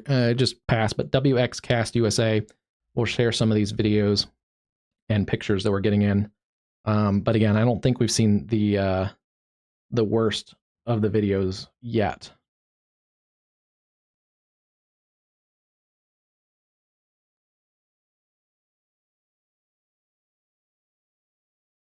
Hurricane Melissa, by the way, made landfall, winds of 185 with higher gusts, close to maybe 200. The pressure down to 892 millibars. It strengthened on approach to Jamaica this morning. It is the strongest landfalling hurricane on record in the Atlantic Basin. That tied the 1935 Labor Day hurricane at the 892 millibars. Gilbert, which is the benchmark hurricane for a lot of Jamaicans, was at 900 millibars. So it looks like Melissa surpassed Gilbert. This is likely going to be the new benchmark for the next generation of Jamaicans, unfortunately. We talked about that a little bit on the video, the forecast video yesterday. And also, I think I commented on the forecast video too. The interesting thing for Jamaica is that, let me get the drawing tool up.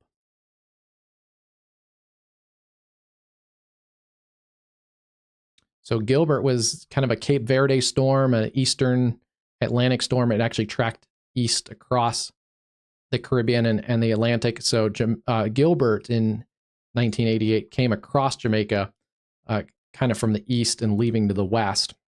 So the strongest hurricane that a lot of the Jamaicans remember had a very different approach than Melissa from the southwest. So that's concerning because unfortunately a lot of people take their benchmark hurricane that they remember and take the experience from that and kind of put that onto the next hurricanes they see. So whatever experience someone had in Gilbert is probably going to be nearly a complete opposite experience of what they have in Melissa, which is concerning because if someone said, oh, they were safe in Gilbert and Gilbert was so bad, they kind of automatically maybe say, oh, we'll be safe in Melissa.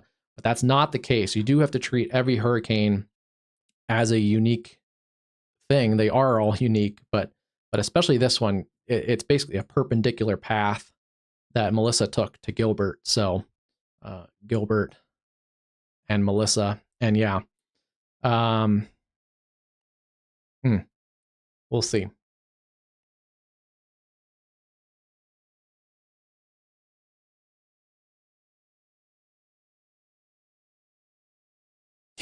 Wait, what? Yeah, the monkeys? I just saw that as I was looking at the Jamaica reports. But we do have some people that live in Mississippi that follow us, so that is important. Important news. Do not pet the aggressive monkeys there in Heidelberg, Mississippi. Okay,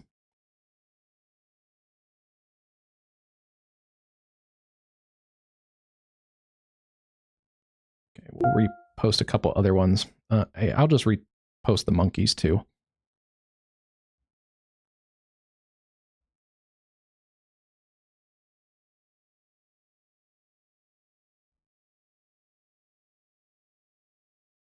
Yeah, go to WXCastUSA. You can see the monkey report. I don't have the rights to that picture too, but there's it looks like a legit picture of a wrecked truck with a monkey coming out of the back of the wrecked truck. So that looks legit too. It's one of those bad news days. Good news is here. Good news for right now. We don't have any tornado warnings. Oops, I'm on the wrong. Okay. Yeah, good news is we don't have any tornado warnings right now. Feisty storms, most of those are south of Shreveport. Let's take a look at these. We haven't looked at them in a little while.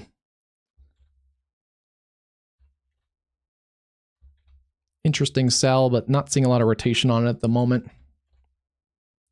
This cell still has some tornado possible tag near Broadus, Pineland, and Hemp Hill in eastern Texas.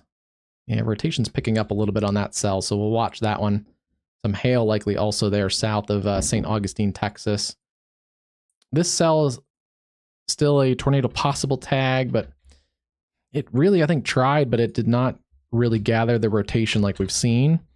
And it does appear to be a little bit outflow dominant. You can see that little outflow surge. So that's interesting. It looks like a little bit of an RFD surge. If that can come out a little bit, that's going to cut off that inflow. So that may weaken the cell, at least shortly, but it could weaken the cell permanently too. If it really starts to undercut the inflow, that's going to be done. We'll keep an eye on it though. Yeah, still some rotation and then also some hail, $half size hail potentially there around Hornbeck, coming down towards areas like Kurthwood and Anacoco. I think I'm saying that right. Yeah. Well, I mean, it's a bad day, and I'm thinking about it in the back of my head too. Like, I think every meteorologist and weather person is thinking of Jamaica right now, and just the last couple of days have been kind of a mix of emotions. It's been awe-inspiring, but also terrifying seeing the pictures and the satellite imagery of Melissa and knowing what likely is going to happen to Jamaica. So that's in the back of my mind. I'm just a little bit of laughter is sometimes good. And I guess if you get bit by a COVID herpes monkey, it's not going to be laughter either. But this cell, this was our tornado warned cell near Fred, but let's see, still has rotation in it, coming towards the Route 96 corridor, Besame down to Quinn. Keep an eye on that cell. Hail core, quarters to $half in that cell. And then this might be the next one to go severe warned over the Big Thicket Preserve. That one looks like the hail core is coming up a bit.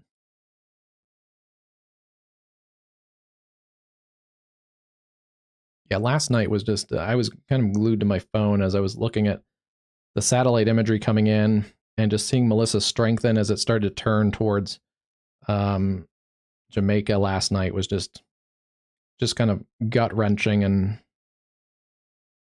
all you can do is really just hope that the residents took the warning seriously.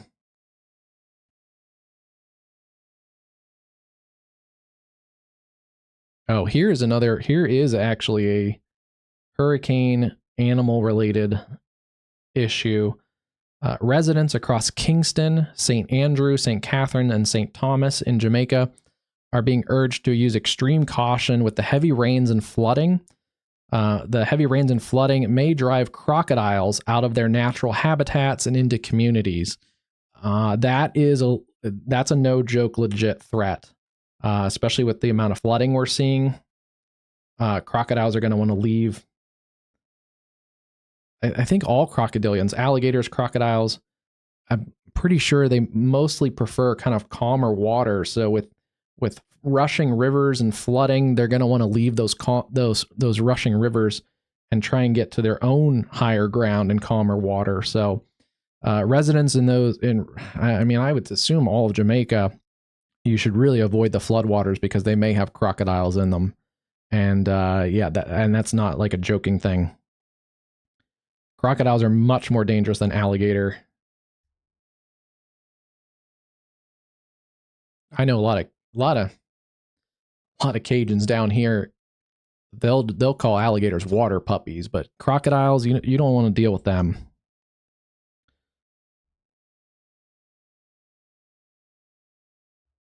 Yeah, that is a legit threat. That's why you don't want to go through floodwaters.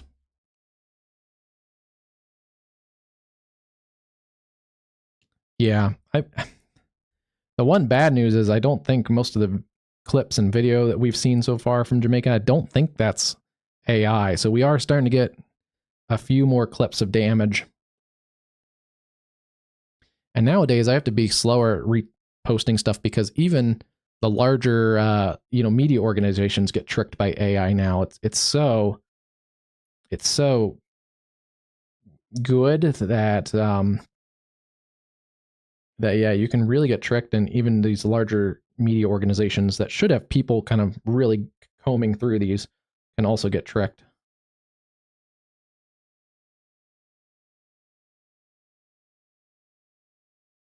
Earlier today, we had another before Melissa made landfall. Earlier, I think mid morning, there was another hurricane hunter mission that actually had to turn back. They were going through the eye and the eye wall, and they had to turn back out of the mission, abort the mission, and return to their base in Curacao that they were flying out of because they encountered such extreme turbulence. They had G forces that were over the specs of the aircraft. So when that happens, it requires a mandatory inspection. So they had to get back to their base. So I think that's the second or third hurricane hunter flight over the last couple days that also had to abort their mission early for extreme turbulence. So that just says, I don't remember hearing that before in hurricanes and other hurricanes. It may have happened before once in a while, but certainly I don't remember it happening multiple times in a hurricane. So that those hurricane hunter aircrafts are built like tanks too. Rotation picking up a little bit around Broadus. Yeah, Broadus. So keep it on that one. Hemp Hill down to Pineland. This cell, I think I mentioned earlier, near Big Thicket and Kuntz, hopefully saying that right, is also starting to pick up in some rotation, as well as the hail core. That probably will get a severe warning. It looks a lot like the storm that's severe warned that's beside it, so would not be surprised if both of those get severe warnings. Maybe even a tornado warning if that continues to pick up.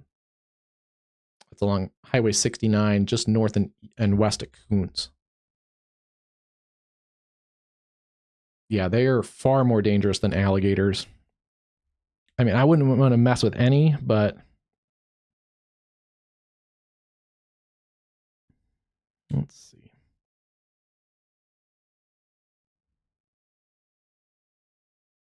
I'll post another video on Axe. It looks legit. Let's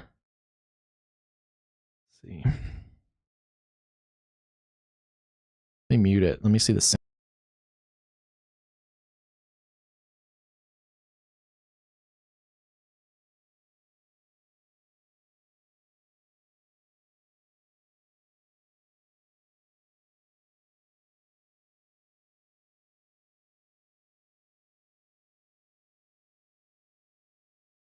Yeah, I'll repost it. It looks legit. It's some significant river flooding or overwash. It's not storm surge flooding. It's some type of rain or river flooding. Just rushing muddy water running through a community. With debris you can see in the water, tree debris especially. Yeah. Yeah, some of the videos coming in from Jamaica don't look great. I'll just be straight up with that, but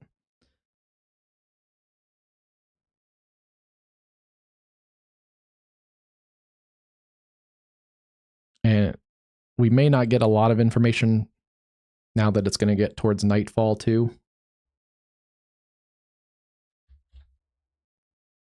This is interesting. Our camera has changed a little bit, the one that we've been following for a while in Lake Charles. It's not quite as sunny as it is earlier. Those storms are starting to bear down. I think we're starting to see some of the higher cloud blow off in the Lake Charles area from those severe storms to the north and west. But the wind has also really picked up here in the last, the camera's actually been shaking. Let's check the winds in Lake Charles.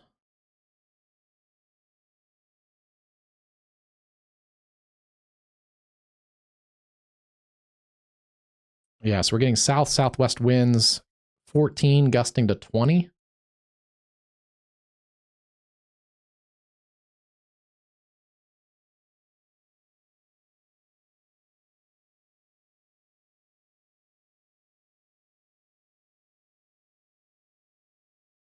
That would make sense if they had to abandon a mission in Ian.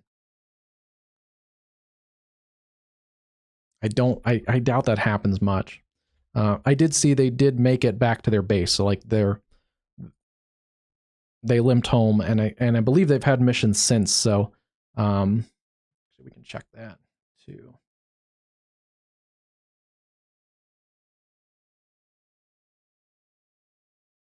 Yeah, there's one in progress right now too.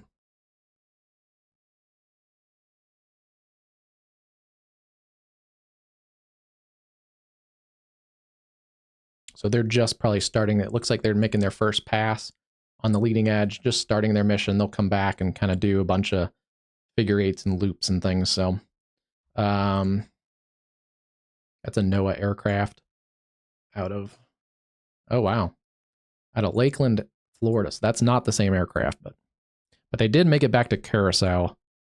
Yeah, there are a bunch of missions here. Let's see, it looks like,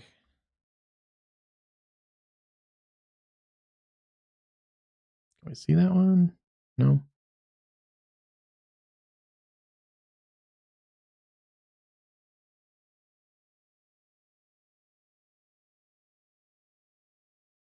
Yeah, let me do that. Let me, oh yeah, hold on, let me,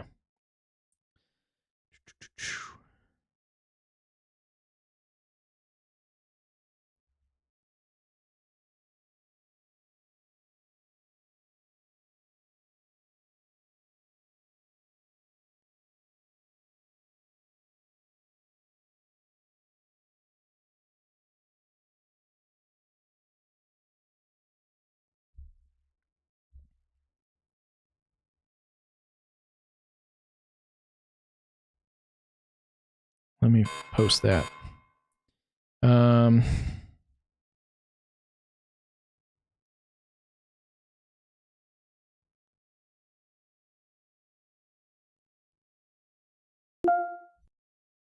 Copy that. Sorry, some live production here you're getting. With dead air, that's like the worst thing you can have when you're doing production. And I'm just over here just staring at my phone. Let's see. Let me get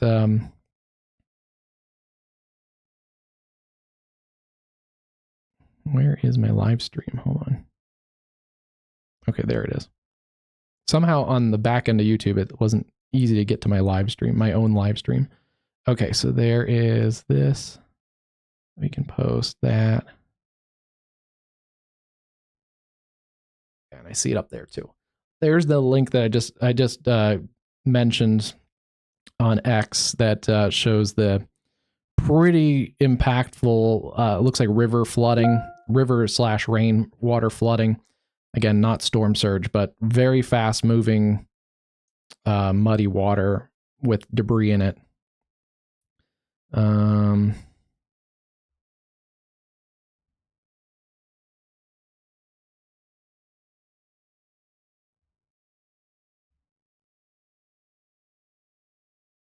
And if anyone does need a little bit more of a laugh, there's the monkeys.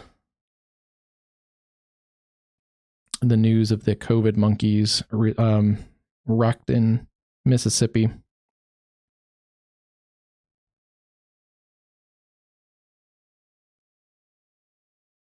Oh, and this one, I'll post this one from earlier. This was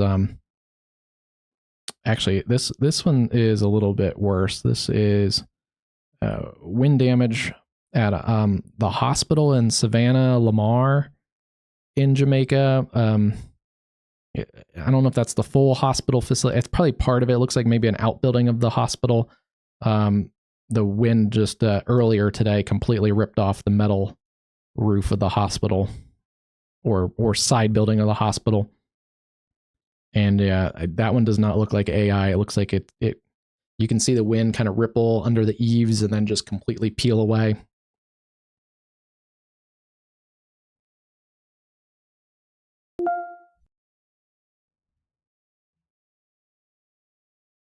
It's really amazing we're getting any kind of footage from Jamaica right now with what we've heard about the power and communications issues.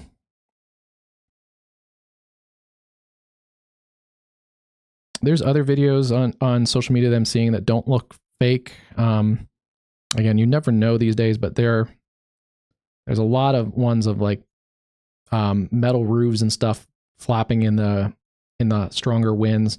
A lot of it is like corrugated metal. It gives me like Final Destination kind of vibes because like you can see corrugated metal flying across the camera shots sometimes.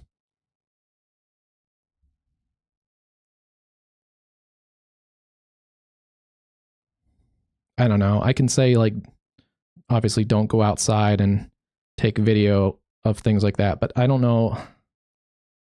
I couldn't tell you honestly if I was in category 5 I wouldn't be taking video of it either. So if you are there taking video, try and do it as safely as you can. But yeah, there's that one of many of the corrugated metal roofs getting kind of shredded apart. The video I just linked there too, that appears to be at a fish market, so maybe not a full permanent structure. Hopefully no one's using that as shelter.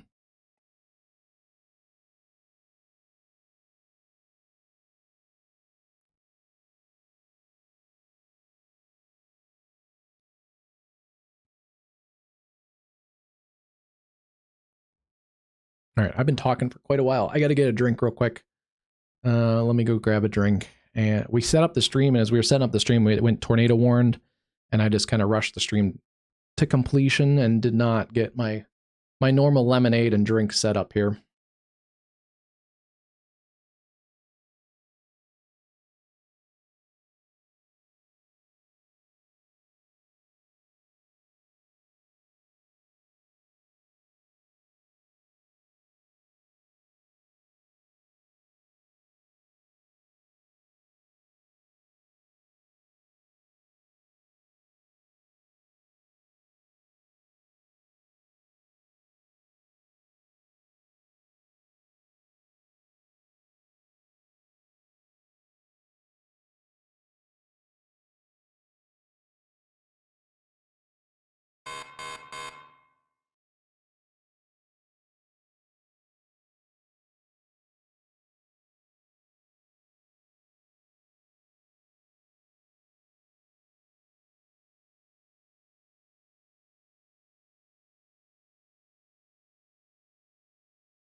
Okay, I'm back.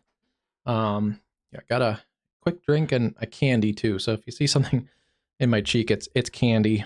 I promise, it's a hard candy. Um, all right, let's get back to severe thunderstorms here. Good news is it looks like nothing crazy happened while I stepped away, because that tends to be what happens. They did, it looks like, add a severe thunderstorm warning in that cell that we were talking about around Kuntz, Texas, down towards Lumberton and Rose Hill Acres. Again, keeping an eye on some broad rotation on that cell. So we'll watch that one. This was our other tornado warned cell earlier. Still has some weak broad rotation with it. Tornado possible tag. The hail core has come down on that cell near Bunker Hill, Texas. So good news there. Less of a hail threat right now. Again, still seeing some rotation in there, so we'll keep an eye on that one.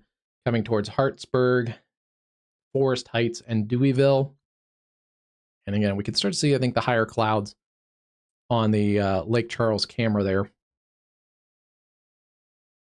from those cells. Downtown Houston and points to the north and east. Watching a couple stronger cells out there towards Sheldon. And then looks like those gusty showers and storms have worked through League City, approaching Galveston. That is the cold front. So once those cells pass your area there in southeast Texas, you're going to be free of that severe weather. And then up here towards Leesville, this is that cell that tried to tornado back when it was near Toledo Bend. It really started to wrap up and looked really impressive for a couple of scans. And since then, it's been outflow dominant. We can see the little outflow boundary cutting off the inflow of that cell. So not a tornado threat right now. And now that that is cutting off the inflow, we're starting to see a decrease in the hail core. The bad thing is when you start to see hail core collapse, any hail that's up in there, even some of the larger hail, is going to fall out of that without the updraft support. It still does have a tornado possible tag, but right now does not look imminently tornadic as that comes towards the radar site there near Simpson, Louisiana. Hold on, I got a call I have to take.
Okay, sorry about that. Had a important call that was supposed to be earlier, and had to take care of that. So anyway, let's get back to our severe weather coverage. And I don't think I missed anything again, so we've been lucky. Usually, weather streamers, anytime you step away is usually when things get crazy, and we haven't had that yet here. If you're just joining us, it's 6 o'clock in the central time zone, and still have a tornado watch until 10 p.m. across parts of southeast Texas and western Louisiana. Thanks, Moss.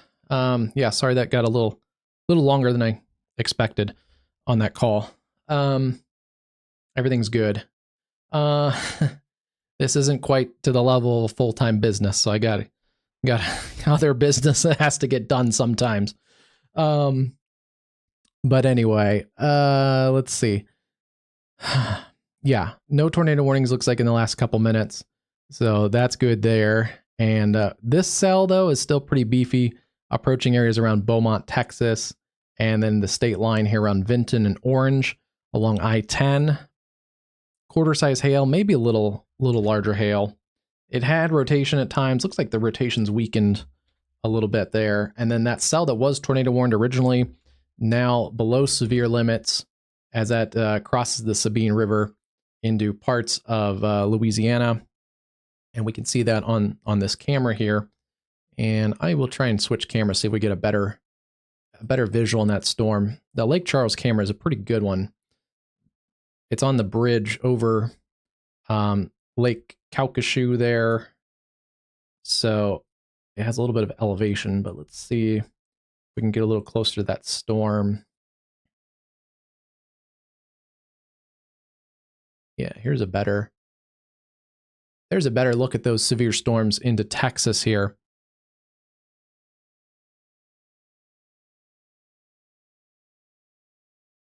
You can see some lightning on the horizon there too. So that is a shot out of Sulphur right here, just on the edge of not a warning, but a special weather statement. So we'll see these storms work into the region here along I-10 in the next few minutes. Taking a look at Houston, looks like the storms now are through downtown. So again, these are storms along the cold front. So once this clears you guys are good to go. And we should be able to verify that with, yeah, you can see they're just ahead of the cold front. You can see here up towards the station, we have northwest winds. So cold front is like right in here around Houston. Looks like just on the northwest side of town. Columbus, northwest wind there. Brenham. So yeah, these are pretty much right along the cold front. Cold front's probably just slightly a couple miles behind. Looks like we have, you know what? We have like a west wind right there. So it's probably right in there. Pretty close to the cold front.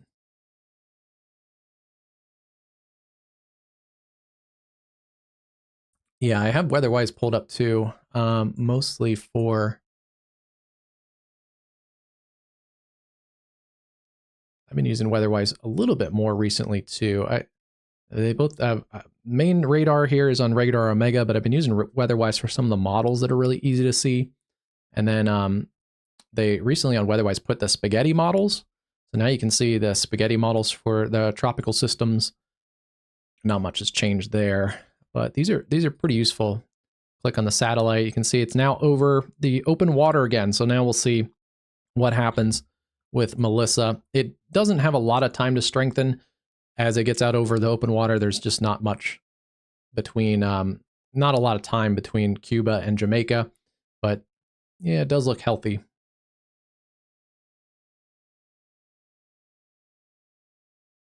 Has a little bit of a flare up on some colder cloud tops on the northern side of that eye wall. So as it moves north, though, it's also going to grow in size. We can start to see that happening a little bit here. So Cuba already getting some rounds of heavy rain, some flooding potentially starting here this evening, and potentially some tropical tornadoes in these outer bands. Those are typical here on the right front quadrant here, tropical landfalling waterspouts and tornadoes. So that risk is going to increase into the evening here in Cuba. Oof. Still category 4, winds 145 still, basically. Pressure up a little bit to 921 millibars.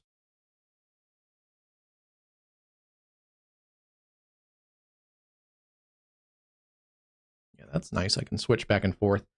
Let's see. These storms are behaving a little better here into Louisiana, so that's a good thing right now. Wind field, some strong storms, but nothing too severe. And then this area around I-49, near Edgefield, looks like some gusty winds. The hail has come down in these cells, which probably right. It's warmer over here. There's a little less hail risk in southern Louisiana, so that's kind of expected. And we'll see how long the tornado risk continues. Good news is it looks like Shreveport, you guys are now clear of any tornado threat. They've actually dropped Shreveport and northwest parts of Louisiana from the warning, or not warning, but watch, the tornado watch. So everywhere up to Oil City, Vivian, good to go.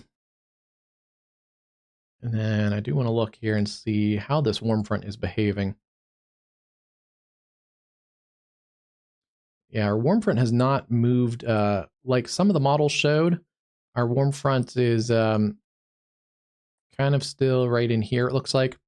Some of the models earlier showed it pushing up into southern parts of Arkansas, and it has not done that. So looks like the severe threat is winding down for parts of Arkansas, Texarkana, over to Magnolia, El Dorado, Spring Hill, Crocet.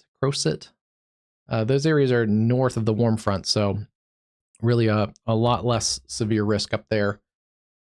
And even really north of I-20, severe risk really decreases quite significantly. But these storms are still in a prime environment down here as they approach areas around Alexandria. And yeah, we can still see low to mid 80s down here around Lake Charles and down towards Port Arthur. So still pretty juicy environment down here with a lot of instability. We'll start to lose the sun, though. That should fade things out a little bit. And you can see some gusty winds on this camera as those storms are approaching the I-10 corridor.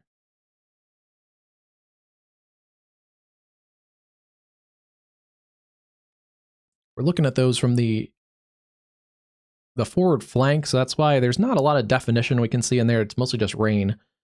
Any of the actual mesocyclones that are left with any rotation are kind of tucked on the opposite side of that, so not sure we're going to get a lot of structure shots from that sulfur camera, but we may get a little something. Maybe we'll see some type of structure, maybe on the back side. They both have a little rotation, but they're just not super feisty at the moment. This one has change that back to white. Yeah, right in there, and a little bit here near Pine Forest, but they're behaving.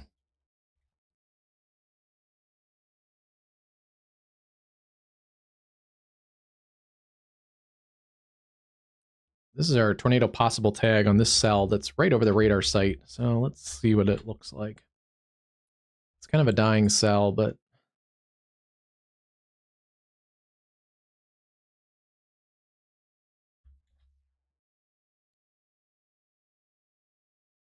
still has a pretty punchy little hook on it. Can especially see it back here. The yeah, that hook though is still kind of outflow dominant. You can see the outflow boundary extending out across Fort Polk. And yeah, as long as that outflow boundary is dominant, that's going to cut off that tornadic potential.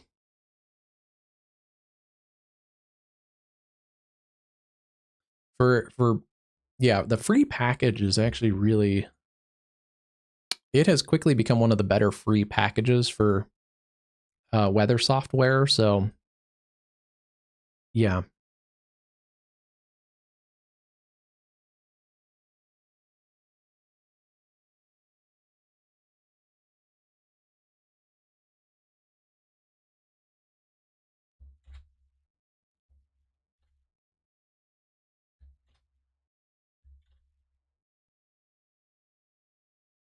Right now it's a good time to to have a weather hobby, because there are the main kind of weather and radar packages are really kind of pushing each other for updates and innovation, and actually like some decently free updates for free tiers and things. So it is nice to see that.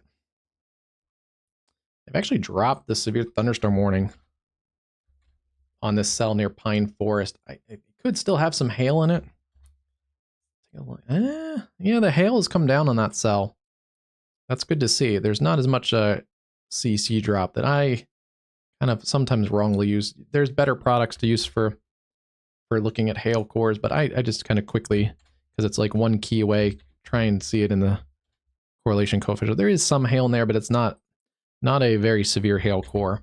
And the rotation has stayed really almost zero. There's some very weak rotation in there, but yeah, that's a non-severe supercell at the moment. I concurred with both of those decisions to drop these warnings.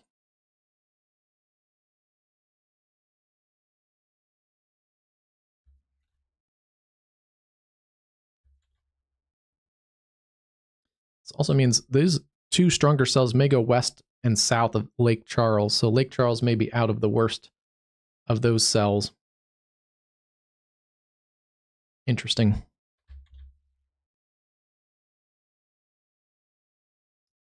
Take a look down here. We do have a new cell that's kind of gone up out ahead of the cold front, so that is one to watch.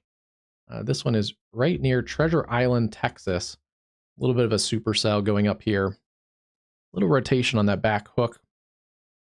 There's a little bit of an outflow boundary there, but where that outflow boundary wraps into the cell, that's basically your RFD surge. Then there is inflow right in here.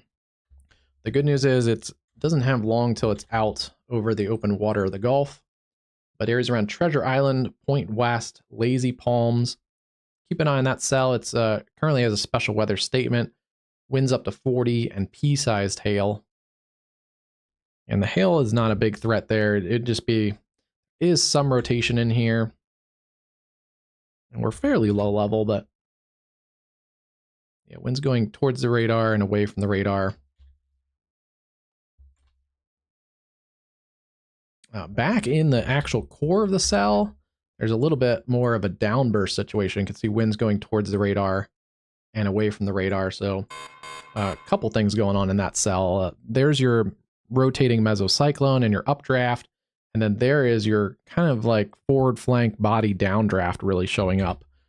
Not really on the forward flank though, but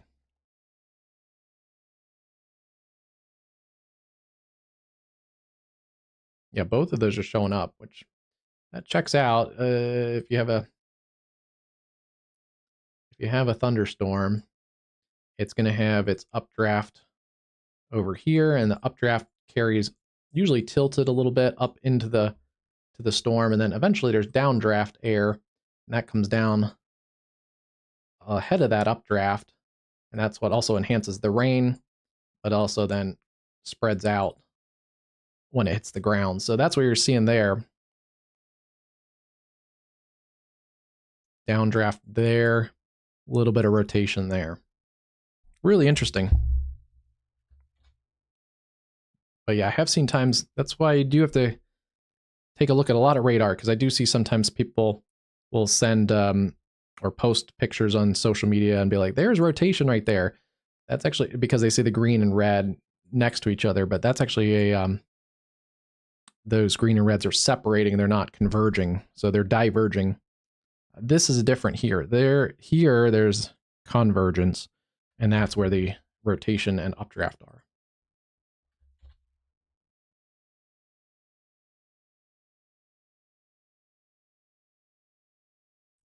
Yeah, well, that's the good thing about the supercells. With enough wind energy, you can kind of see those parts pretty easily. A bit of a surge in wind there. Interesting little feature. A little bit of rotation picking up there. That would make sense. It's a little weird spot for it, but it is over the open water of Galveston Bay. And so friction is less over the water. So just like we were talking earlier about the higher wind speeds of the hurricane over water, with less friction, there's a potential there for a little water spout right on the leading edge of that cell. Yeah, that's an interesting little feature there. The worst, though, is through Houston, so look at that.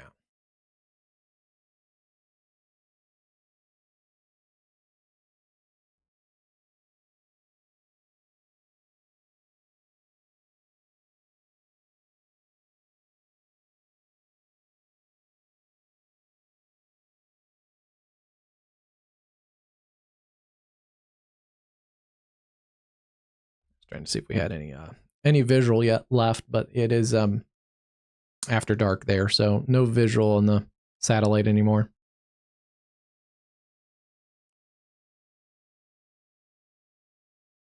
National Hurricane Center still calling for Category 4, winds of 138, wind gust up to 170 basically by about 1 a.m. along the southern coast of Cuba. So that area there, don't know much about it. It looks probably a beautiful area. There's a national park right there. Yeah, Eastern Cuba, you guys are up next.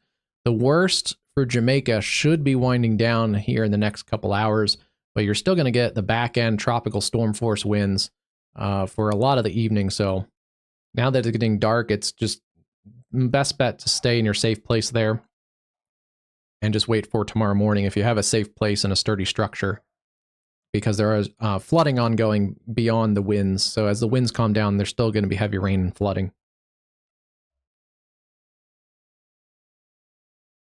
They did extend the severe thunderstorm warning with a tornado possible tag. Small hail, 60-mile-an-hour winds out towards Forest Hill and areas around Woodworth and Glen Mora. So still seeing some rotation in that cell. Doesn't look super impressive. We'll get a little better look as it just gets a little further from the radar site too.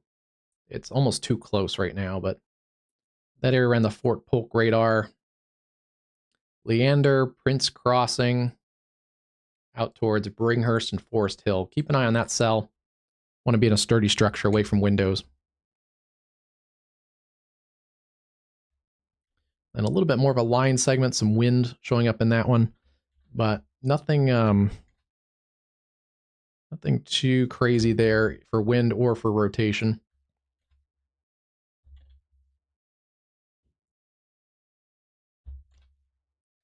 Trying to quickly, oh, you guys are not on the right one. Let's see, that's the one problem, bouncing back and forth.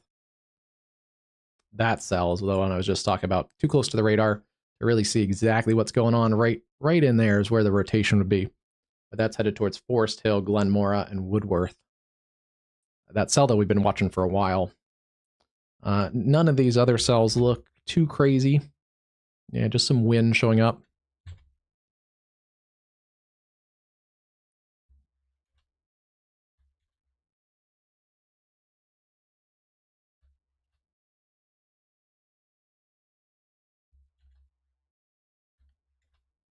And these cells are still behaving themselves too as they cross the I-10 corridor around Vinton and then eventually towards Bridge City.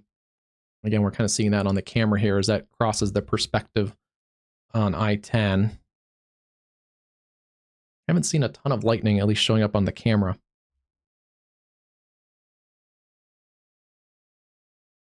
And let's take a look at this cell. This was the interesting little cell. Still some rotation in there. Wouldn't be shocked if that produced like a quick little water spout right in the, I don't know, 8 minutes or so that it's crossed Galveston Bay there, the east side.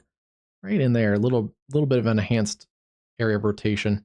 But that has broadened and weakened. So good signs there. It's like that surge kind of became more outflow dominant. Maybe a bit of wind in here now. That's going to be pushing towards Smith Point and areas like Gordy Marsh, Oak Island, and then out towards Crystal Beach, Holiday Shores, Point Bolivar. Pretty nasty cell still. And Yeah, see, the downburst is done.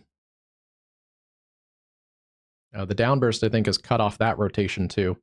See the downburst kind of surging out there.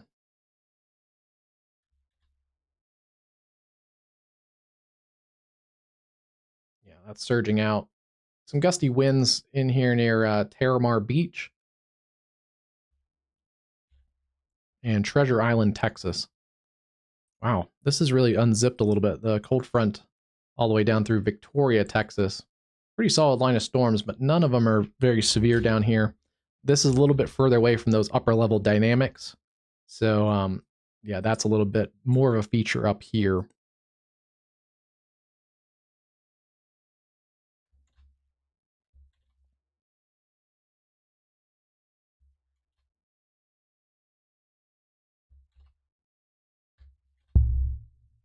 So yeah, still seeing some rotation in here near Cora in Louisiana.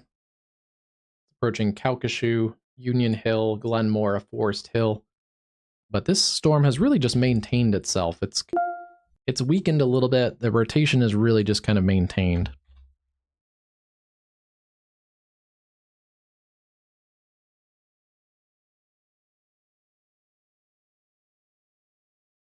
Oh, nice. I'll have to check that out.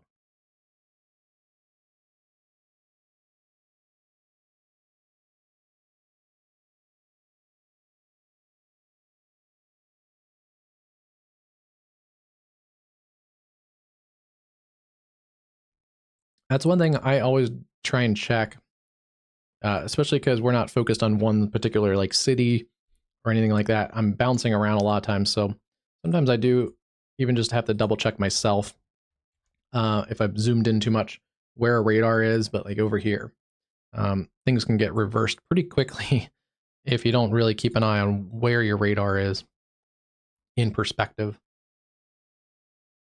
Hey, Sean. Yeah, Melissa made landfall around noon Central Time. That's probably the big one, is mistaking the diverging and converging air, because you'll see sometimes bright greens and reds next to each other and just automatically think rotation. And then it can also help to put it into movement too. Like this bright green and red is moving together. If you start to see the bright greens and reds separate, that's also a good sign of divergence. If they're moving together like that across the radar, then that's a pretty good sign of some rotation. And this still does have some broad rotation, but speaking of a line, you can kind of see the difference now. There is a little bit of a weakness in here. There's this gray line between the greens and reds. So that has mean that's broadened out a little bit. That mesocyclone has broadened. So not to the level, I don't think, of a tornado warning right now. Pretty strong winds away, decently strong winds towards, but it's definitely broadened, and you can see that in comparison to just a couple minutes ago when we had a lot less of that gray, more of the greens and reds next to each other. Yeah, Sean here just coming in. Here's Melissa right now. It's actually now over the open water of the Caribbean again. It's just not going to have a lot of time to re-strengthen, but it is over warm water now on the north side of Jamaica, just off of, looks like Runaway Bay on the north side. And as we were talking about earlier, that's going to reverse the wind and storm surge. So areas here around Montego Bay will now start to get some more storm surge from the backside, as now the water is actually going to pile up towards that north-facing beach. And then the reverse on the storm on the southern side, where areas like Kingston and the southwest side had a lot of storm surge earlier, should lessen up now.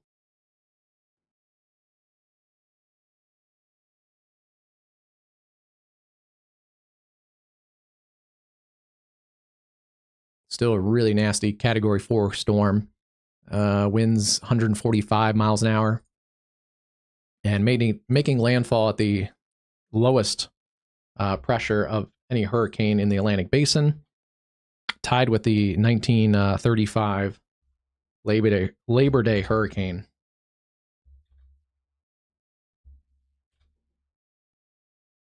The rotation has really come down on those two cells. Yeah, that one is definitely below severe limits. I think we saw some lightning, just saw a flash off the corner of my eye on that one camera. Next up for Melissa is going to be the landfall in southeast Cuba. Yeah, this cell is starting to die off too, so that's good.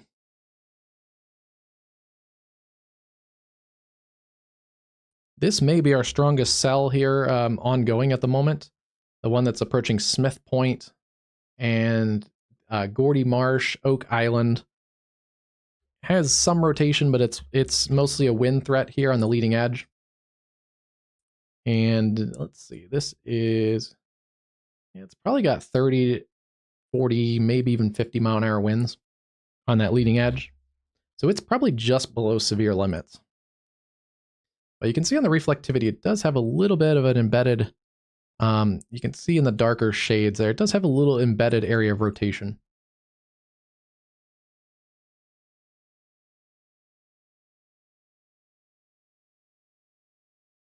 I'll pull it up and put it in my like to watch list on the YouTube. I assume, is it on YouTube? Look. What is it?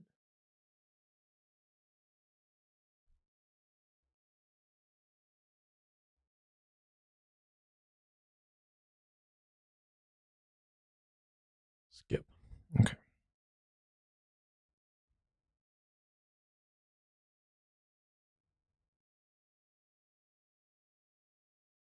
Oh, I'm already subscribed to Skip.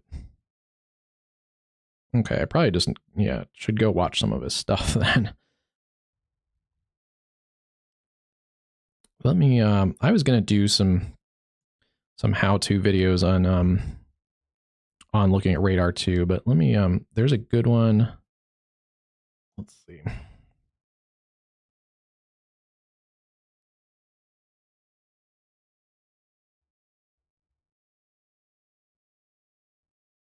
Let me see if I can grab one for you. There's one that,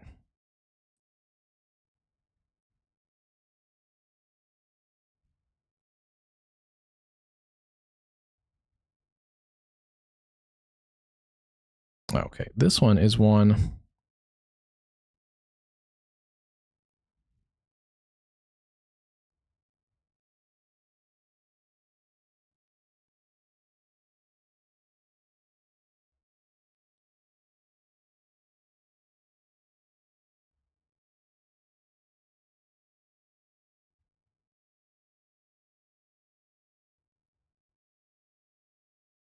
Let me double check. I'm making sure I got the right video. Whoa.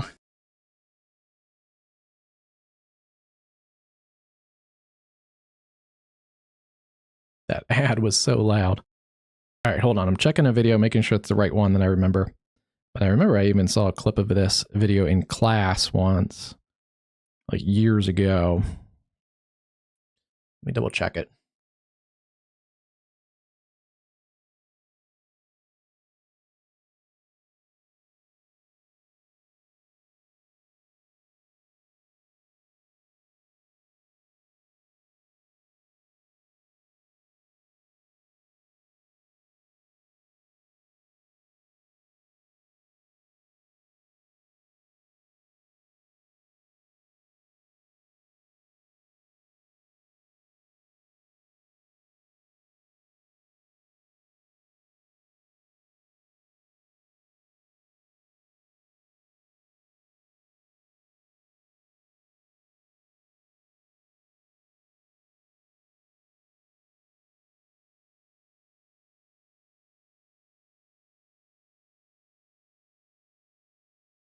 Yeah, this is the right video. I'm going to link it here in the chat.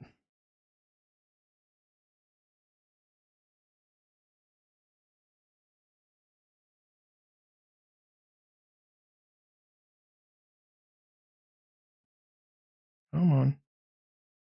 I don't know. YouTube on my phone is going really slowly for right now. I don't know why. There it goes.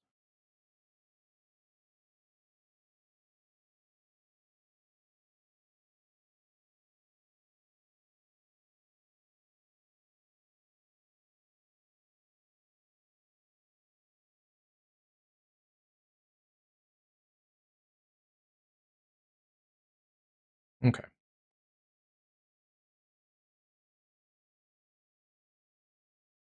Yeah, that's a video I just linked to. I even had clip in class, I remember once, out of that video. It's a good, quick little how-to. Well, it's not very quick, actually. I think the full video is like 30 minutes. And yeah, still, it's a couple years old, but it's still a pretty much nothing that drastically has changed in the last, I don't know, whenever that video was made. But yeah, and he uses, I believe, radar scope, but any of the modern radar software will work similar. The buttons and stuff might be a little different, but what he is showing in that video is a good representation if you need a quick little kind of how-to guide. This cell here near Smith Point is starting to wrap up. And watching that as we're kind of trying to find the different links. Still nothing that tight, but it's starting to have a little bit of a RFD surge in here. The wind is surging. We'll have to see if it can kind of clear out this inflow notch. That would be one to watch. This area had the really long track tornado that crossed Galveston Bay back in December. Kind of came across this area, so yeah, I recognize some familiar places, but yeah, that tornado tracked like, I think about like that, just south. It eventually ended here around Sabine Lake. I don't know. That was from our December 27th or 8th, maybe. Yeah, it was probably like a 80-mile track. It may have cycled once over Galveston Bay. So there might have been two. That was debatable if it even lifted over Galveston Bay. We just didn't see the correlation coefficient drop because there's no debris to pick up. But it may have been one tornado or just two that crossed that whole southern part of the really flat marshy areas down here.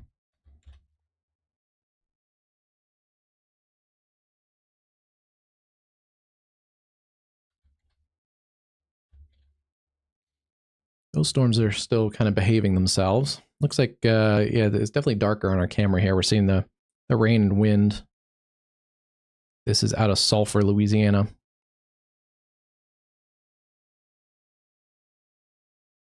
Not a ton of traffic on I-10 there. That's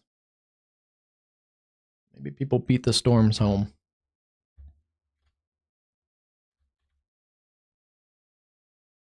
Oh, we've lost our severe warning up here. This cell has finally died off. Yeah, it's not much rotation anymore.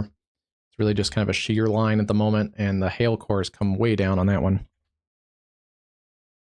Still seeing that wind move through there, non-severe. And some gusty winds, maybe some small hail in that cell.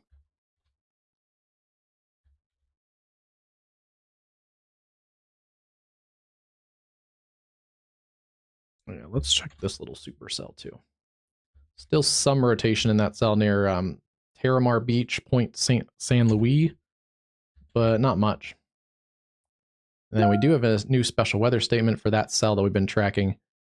Interesting, land spouts and wind gusts up to 40.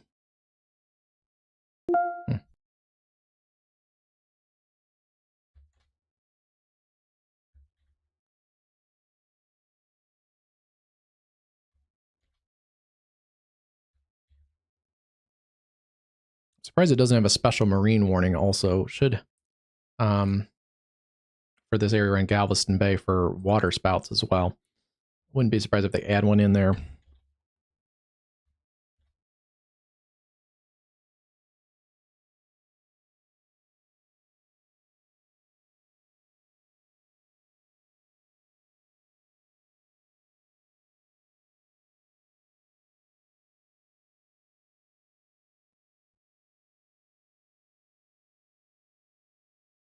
Doing a model run just to see what the models kind of have going forward here.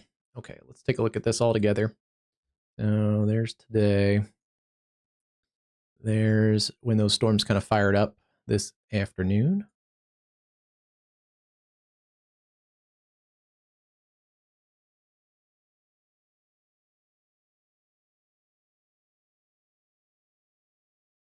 Yeah, so the model does want to kind of beef up that storm that we're watching right now. So within the next little bit. So we'll keep an eye on that one. And then it looks like trying to develop more of a, maybe a wind threat here across central Louisiana. Before around 8 or 9, it should start to die down. So our tornado threat, according to just looking at the model, just roughly looking at it, tornado threat may be starting to wane. Potentially a little more of a wind threat across areas like Alexandria.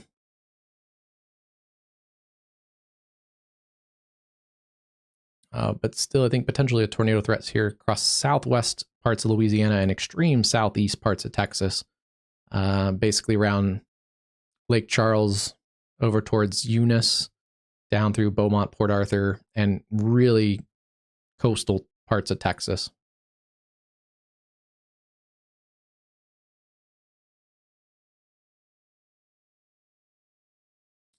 And let me see if anything has changed on our lightning's picked up on our camera there, which is near Sulphur. Yeah, we're a little closer to that storm now.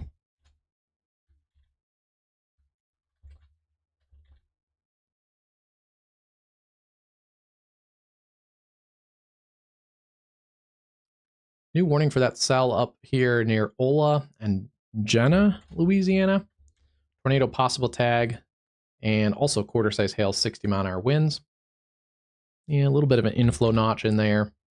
Kind of some broad rotation right in here along Highway 84 near Tallus. Hopefully saying your community right, Tallus. With some hail picking up here near Ola. Moving southeast towards Jenna, Louisiana.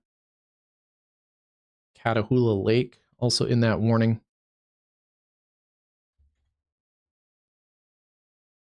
Check on a couple of these cells. Yeah, mostly just wind in here at the moment.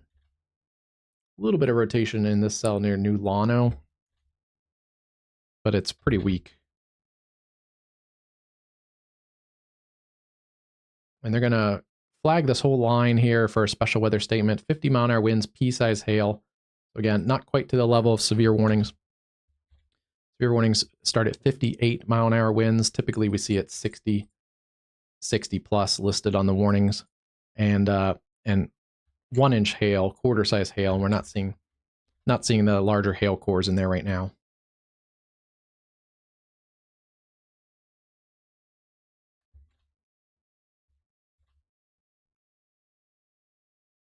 Just want to briefly check. There was a possibility of some scattered storms in southern parts of Florida today. And I just wanted to check those areas. Okay. Nothing going on. Kind of a typical second season severe setup. It's a very localized area of severe weather in the warm sector. And yeah, again, if anyone's just joining us, we basically have a cold front right about in there. A low pressure that's somewhere here in northeast Texas, and then a warm front like that. So our warm sector is fairly limited. We have upper level winds coming across the warm sector around a upper level trough, basically a bigger low. Upper level winds kind of come across like that. And then we have low level winds coming up from the south. So we do have some shear, some vertical shear, and also a little bit of speed shear. And then also some unstable, warm and humid atmosphere out ahead of this. But yeah, it's pretty small warm sector. And it looks like they've just dropped a bunch of the watch area across northern Louisiana and western Louisiana. So that checks out. I think I said that very early on the stream that the severe weather would be limited to I-20 and south. Rain picking up on that camera, though. This is out of Sulphur, Louisiana. I want to say there was a tornado there fairly recently. Maybe last year, 24, 23. Sounds right. Look that up.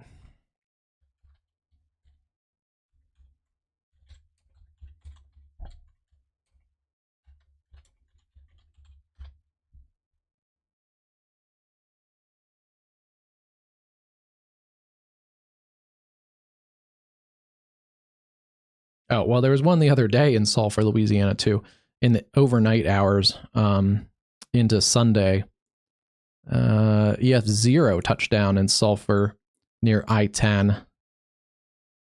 That was confirmed by the National Weather Service as an EF0, but no, I was thinking of...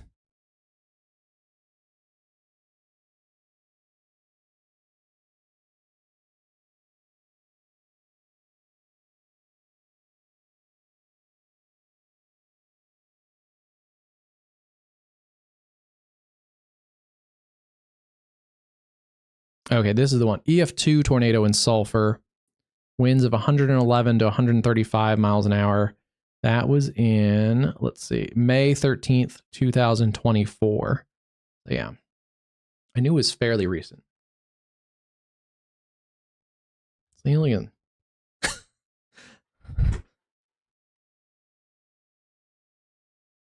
I couldn't remember probably what I had for dinner about 3 nights ago, but I could remember a random tornado that wasn't even a violent tornado, a random EF2 tornado in Sulphur, Louisiana from a year ago. Let's go back to satellite.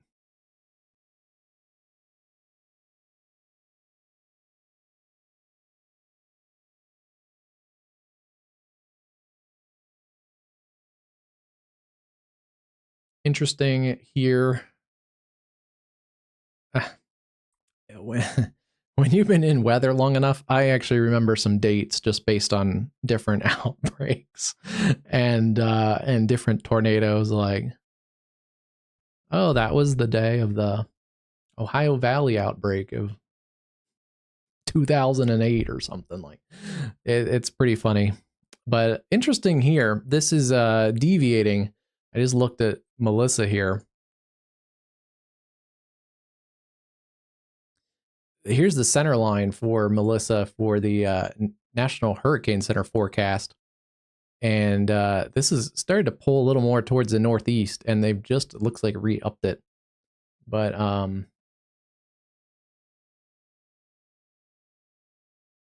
they've just updated here down to a Category 3 storm, down to 127, and millibars up to 950. Still calling for some re-intensification here.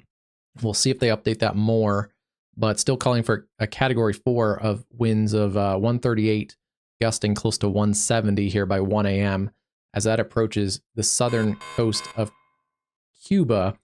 We'll see how long this deviation lasts. This is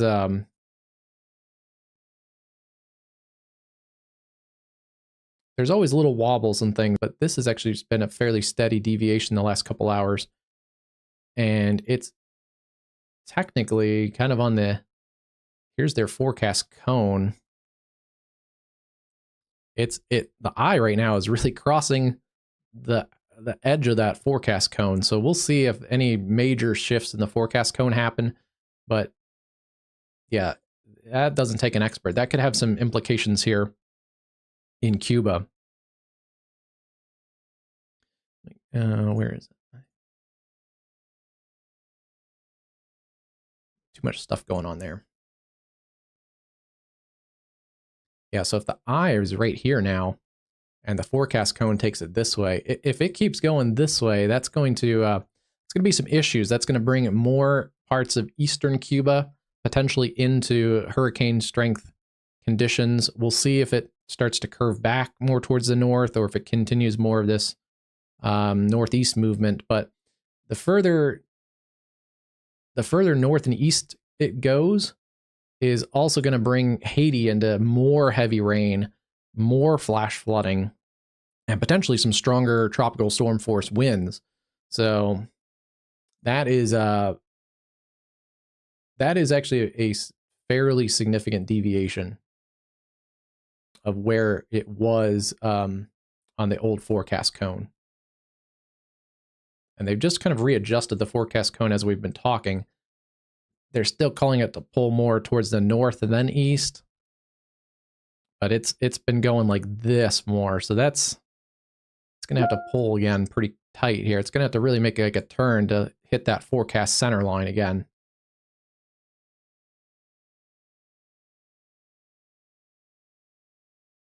Yeah, so watch out if it keeps hugging the edge of this forecast cone.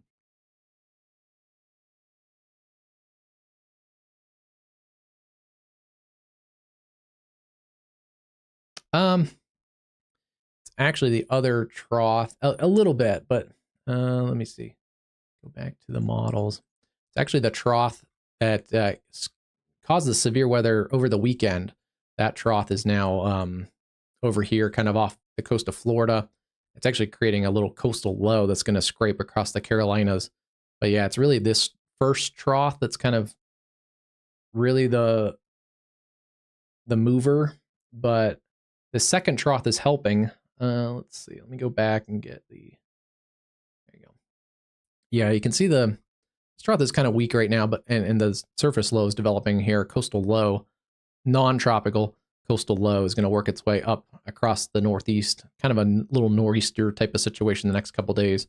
But yeah, that trough is right in here. You can see the yellow depicting that trough. That's kind of what's yanked it up towards us. But yes, this secondary trough will dig in. You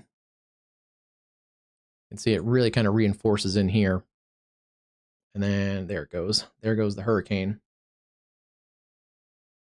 So yeah, this is just kind of extra protection, secondary coverage here against any U.S. impacts. And since this trough has actually gotten a little stronger, which is why we actually increased our severe weather chances today, this trough has dug a little bit deeper, got a little bit stronger. The good news for especially Atlantic Canada is now this track goes a little bit further towards the north and east. So less of an impact. There was a couple models, just even a couple yesterday and a couple days ago, that showed it more kind of like scraping across St. John's, Newfoundland. Now most of this forecast cone is out and away. Let's look at that real quick. Yeah, you can see most of these models take it east of St. John's. Only one kind of, that's a weird outlier. That's a no.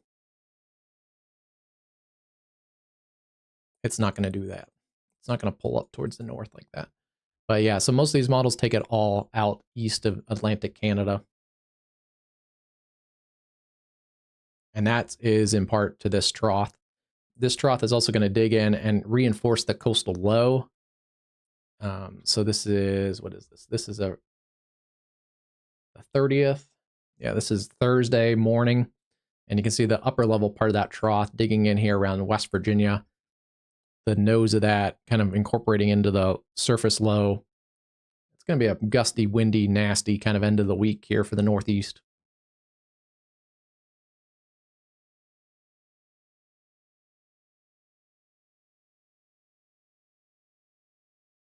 Things are really rocking and rolling on that camera while we're talking. Double check that real quick. Not super heavy rain, but the core of that storm is just to the west of this camera. And yeah, this area on the camera, this darkest area right up by the date sign, is looking at this area right there. Oops, let's go back to the, there we go. This camera, this darkest area here where the lightning is looking at the area I just circled. So I think our camera's somewhere like this, looking this way.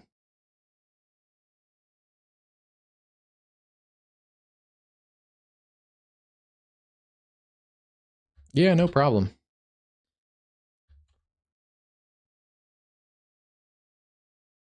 I like to kind of describe what I'm seeing too. That way everybody watching can kind of get a sense of what I'm seeing and why, and not just kind of like randomly making up stuff. Or also just, I think it helps for everybody to learn kind of the systems going on behind some of these just radar scans.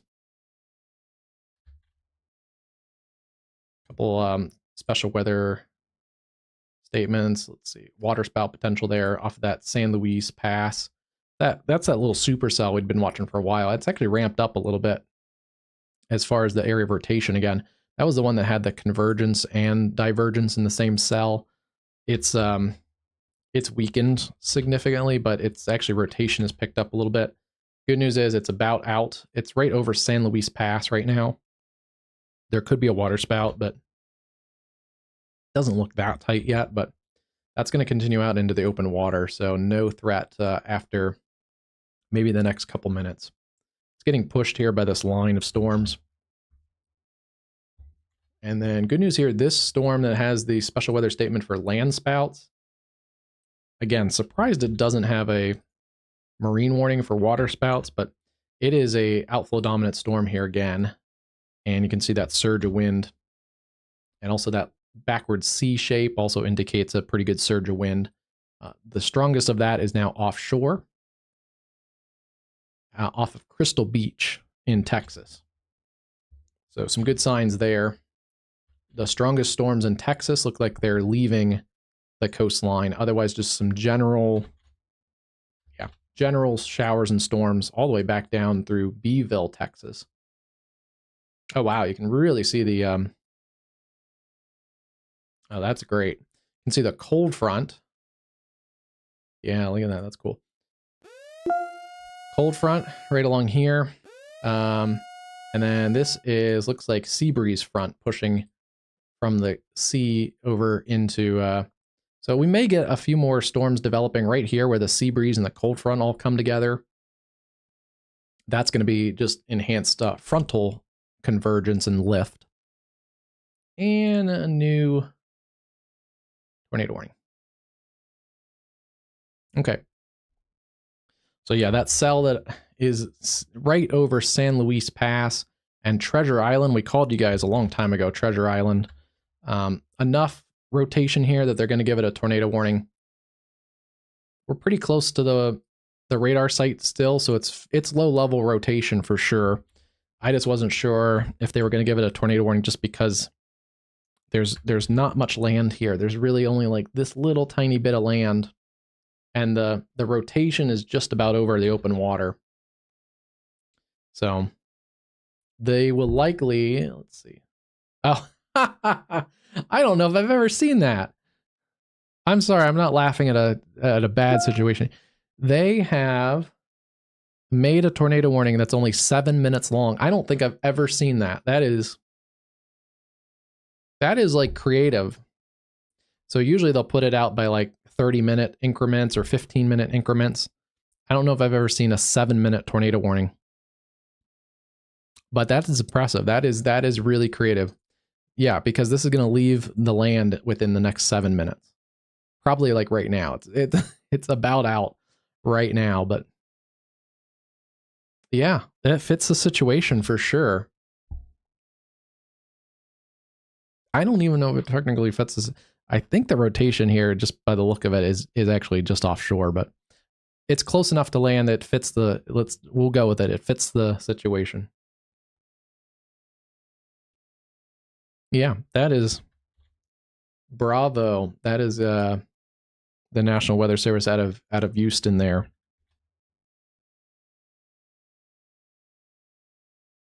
Because there are people that live out there. There are populated beachfront communities out here, so there are people that are in these in this impact of the storm. So it's not just an unpopulated barrier island.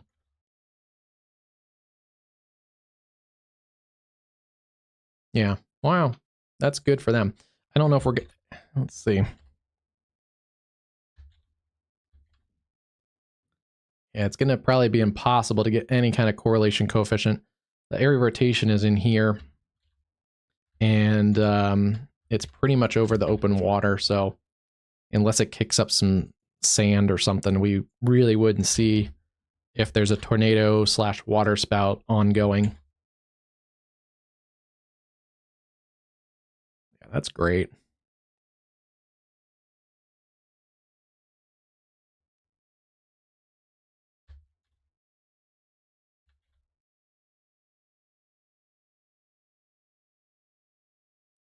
Very interesting, covering weather across the country. A little bit of rotation still in that cell. That's actually picked up just a little bit, but it's weakening in general.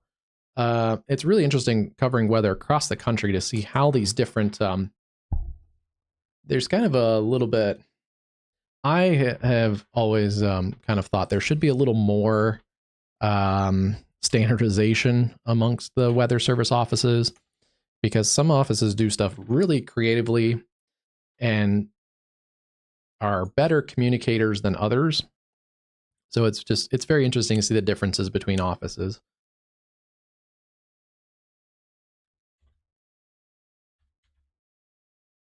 And unfortunately, not political on this channel, but um, with the government shutdown, the National Weather Service employees, I believe, are working basically unpaid right now. So they'll get payment when the government opens up again, but yeah, we can applaud their dedication for these services.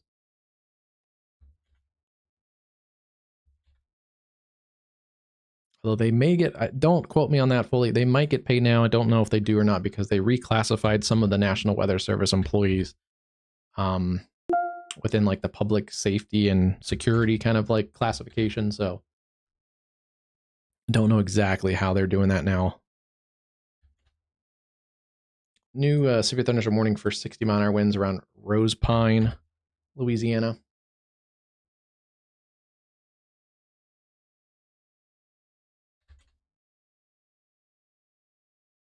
And still seeing those gusty winds around Jenna. Still some rotation in there. Interesting. All right, let's see. Let's check on Melissa again.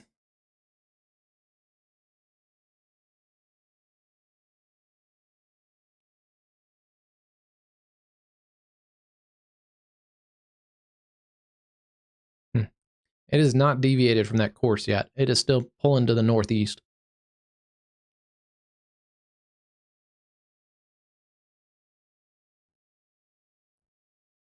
So yeah, they've done the track adjustment, now calling for it to pull more north, but it's been on basically this path for the last probably 2 to 3 hours or more. Yeah.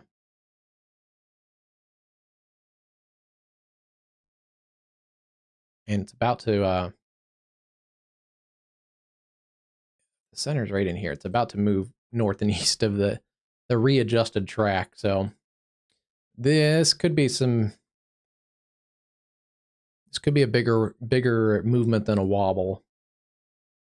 Not ready to fully call it yet, but yeah, if it stays more on a northeast path, that's going to bring it up into parts of eastern Cuba a little more, and then also, yeah, bring more really bad weather to Haiti. They do not need that.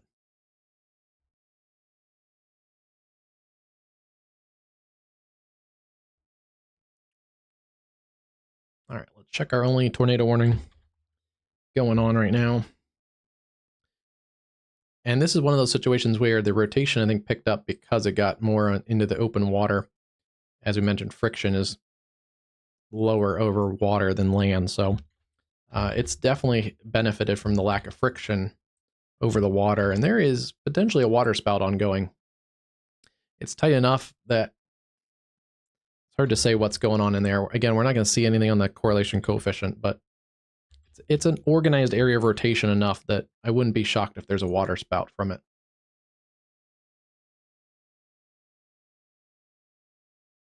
And they've just dropped, yeah, the 7 minutes is up. 7 o'clock on the central time zone. And yeah, this is not a threat to land anymore. It's going to be over the open water just off of Treasure Island and Point San Luis. Going to continue moving away from land. Yeah. I mean, even they're kind of away from the hurricane the last day or two, so they've, I think, had a little less rain, but you can see even here there's more storms on this southwestern peninsula of Haiti, so they don't need any rain, and they're going to get a lot more.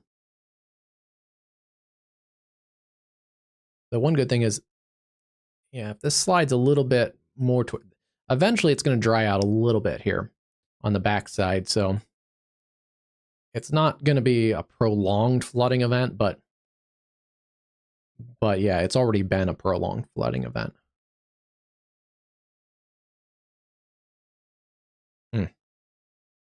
And wind, they're going to get more tropical storm force gusts, especially like on this peninsula out here on extreme southwestern parts of Haiti.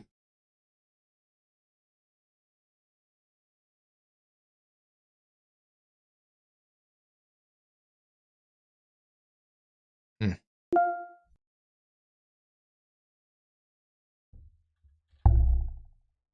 Well, this is going to get shredded here by the line that's coming in.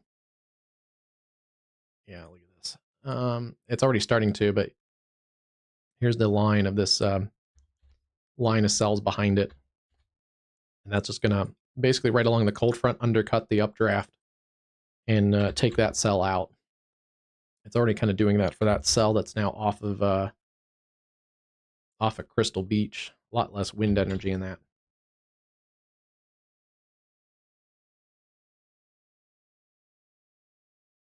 Look here, this is our... Yeah, this area is still kind of rotating to a little bit. So around Lone Pine in Louisiana near Sabine Pass.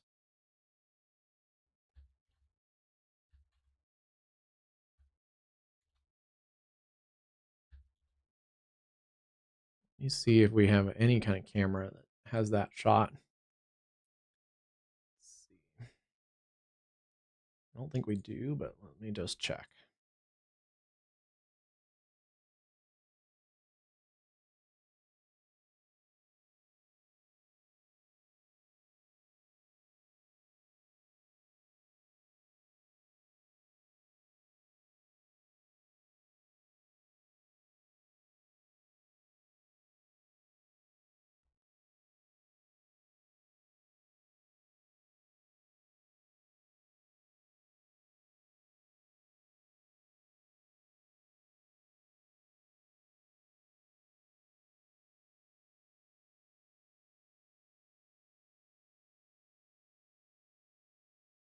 That's a cool shot. This is in Lake Charles looking towards those storms.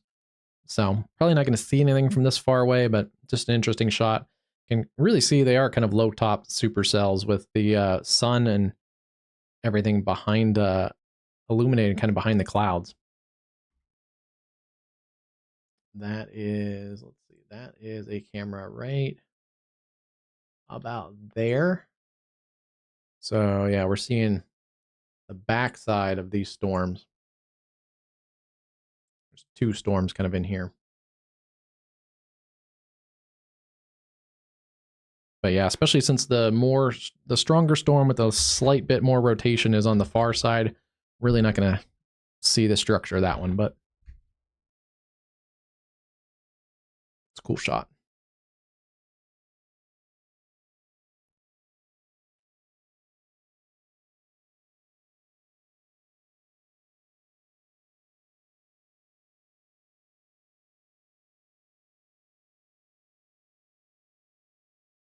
Let's see what the National Hurricane Center says about Melissa. They've been doing intermediate updates for that, so let's see here.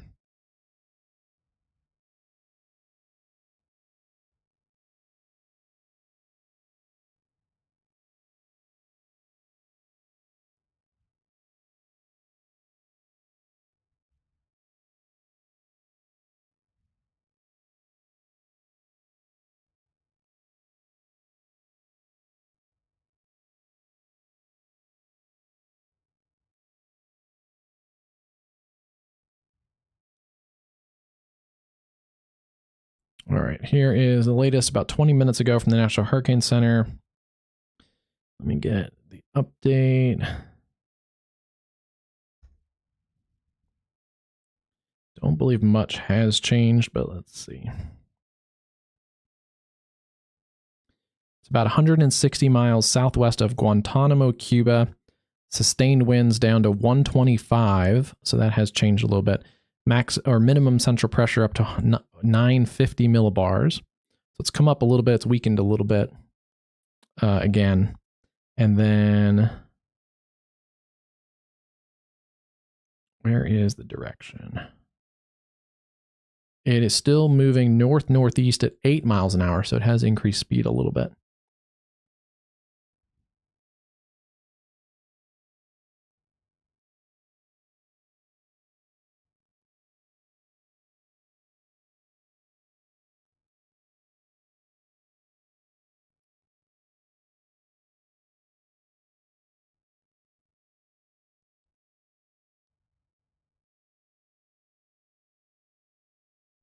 Yes, the National Hurricane Center has been really good with communication on this.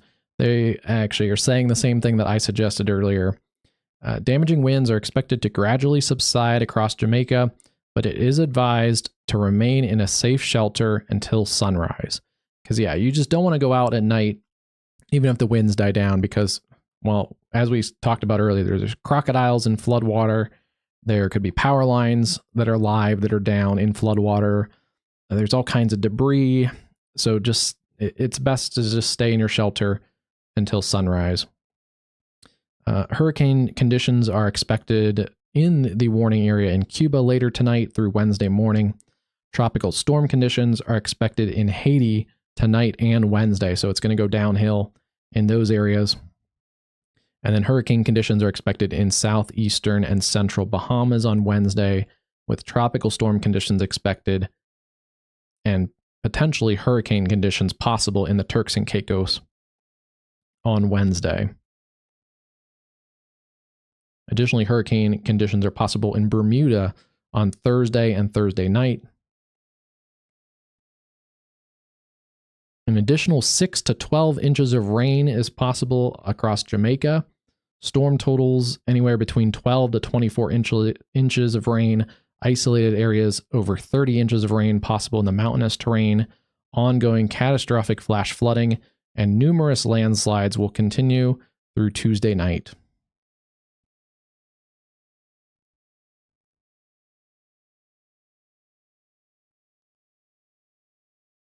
And then, yeah, still warning 2 to 4 foot storm surge on the northwest coast of Jamaica.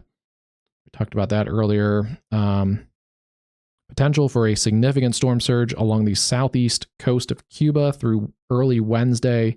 Peak storm surge heights could reach 8 to 12 feet above the normal high tide near and to the east of where the center of Melissa makes landfall. So the storm surge, I think, has come up. Those figures have come up a little bit in the Cuba landfall.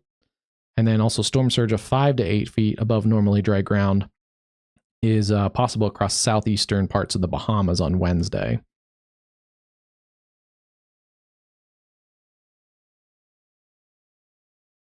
And as this gets out into the Atlantic on the other side of Cuba, there will be some increase in swells across portions of Florida, the southeast, and even the Atlantic seaboard.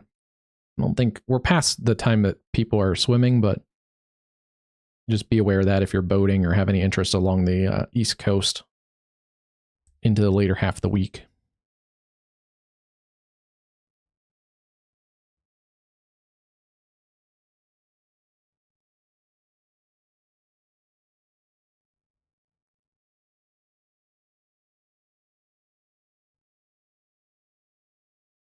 Wow.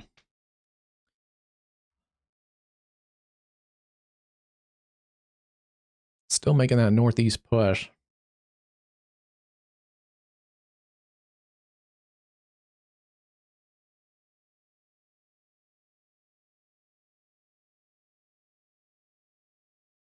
It's still moving to the northeast.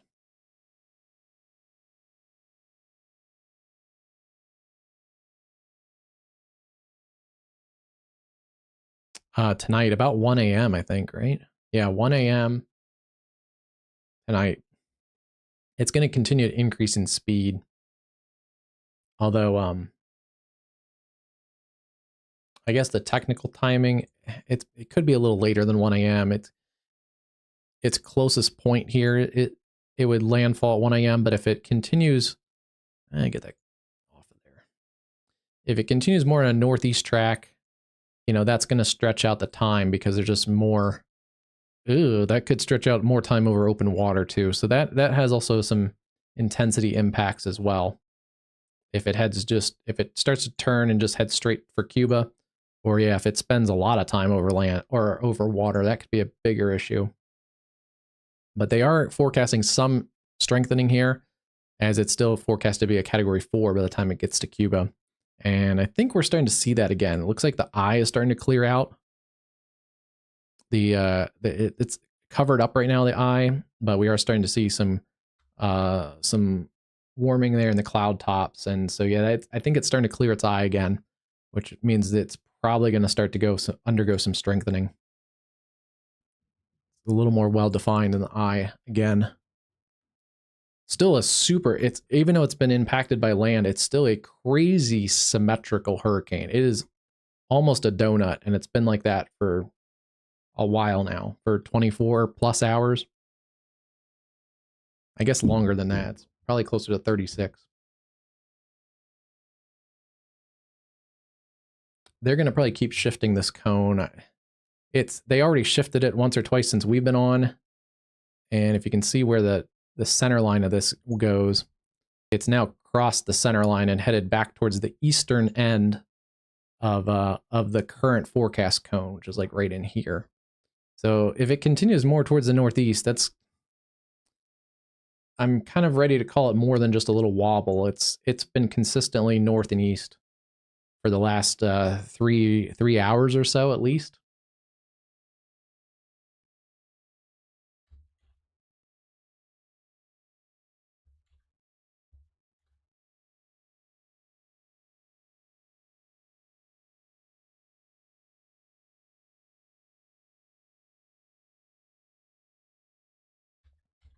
Probably another little downburst going on in this cell. It looks like it's kind of dying off a little bit. We're starting to see a pretty good surge of wind away from the radar. Again, not rotation. There's green headed this way too. So we are seeing that that divergence and likely indicating a dying thunderstorm. Still some very weak rotation on that little appendage that's on the southwest flank of that cell, but yeah, we're starting to see more divergence than convergence on that cell. It's like the worst of the storms have passed Lake Charles, so Lake Charles really got out of the real big storms. Good for them.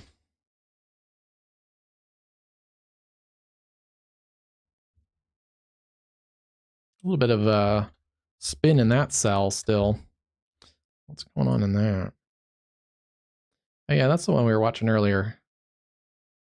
Around Cole Central. It had some broad rotation in it, but it actually briefly had a little bit tighter area.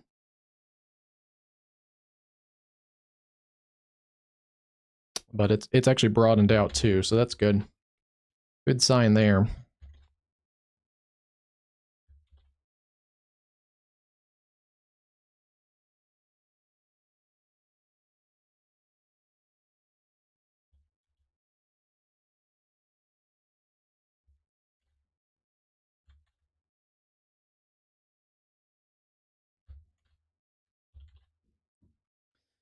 This cell is unfortunately getting into one of the areas I mentioned earlier. We actually did not have many radar holes. We had a pretty good radar coverage across western Louisiana. This is one of my most annoying radar holes here in northeast Louisiana. Oh, shoot. Thanks. I think I was saying the rotation right in here. There's some broad rotation. It tightened up briefly, but you can see it's kind of actually started more divergence, speaking of that. But yeah, it was briefly a little tighter. Right about there. But it's that cell has broadened rotation. So good sign there. And then I think I was taking a look at this cell. This is one of my most annoying, I think, radar holes. This area here in northeast Louisiana. It's helped a little bit. They moved the radar in New Orleans from Slidell to Hammond. About, I don't know, what is that? 40 miles? Yeah, about like 40, 45 miles. So that's helped a little bit, but this area right in here, Southwest Mississippi, Northeast Louisiana, just an area that has a lot of severe weather, just does not have great radar coverage. So we're seeing this cell from a pretty high level. It's maybe still has some rotation in it. It's probably got some hail coming towards Jonesville and Vidalia. It does appear like there's a little hint of an outflow boundary, so it's probably outflow dominant, which should reduce that tornado threat. But I wouldn't be surprised if there's some chunkier hail in there than it's being warned for. And this appears to be outflow dominant at the moment, so that's good. Our rotation's actually tucked back in that cell.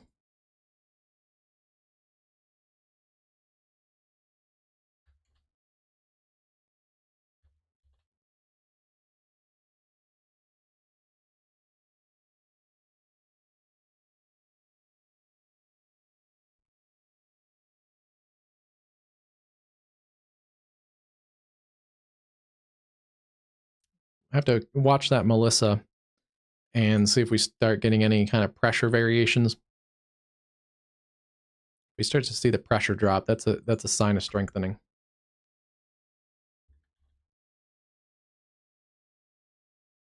All right, this cold front has cleared the Texas coast, it looks like. And yeah, we can see the cold front right about in there, it looks like.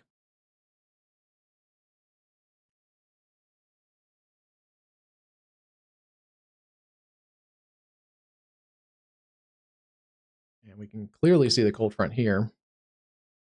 Cold front in here, and then a sea breeze front pushing in from this way.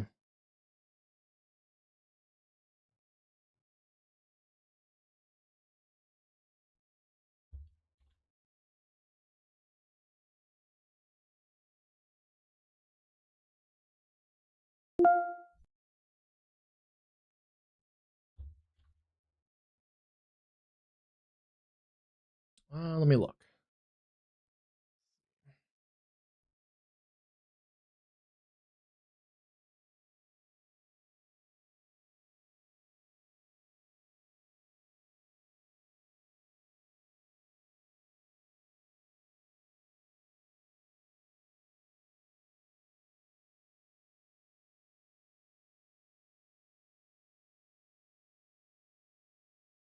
Oh, well, this is interesting. So this was the original forecast cone. It hasn't updated because I haven't closed or refreshed.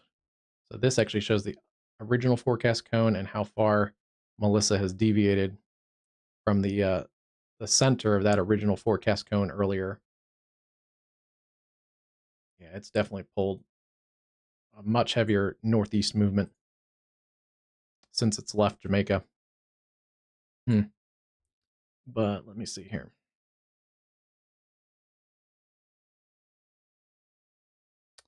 Like one in progress right now.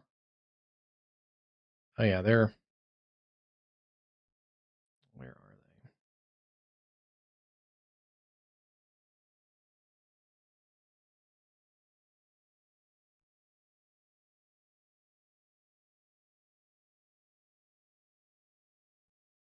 they? Oh, they're headed home.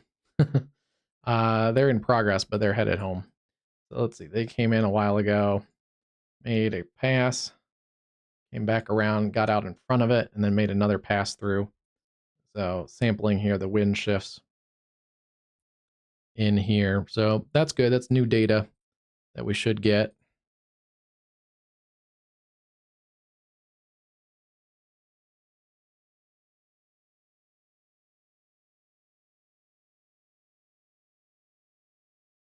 Looks like this tells me the current ones, and then the ones the past like couple hours, 6 hours and stuff, but it doesn't tell me, it doesn't look like it tells me the next.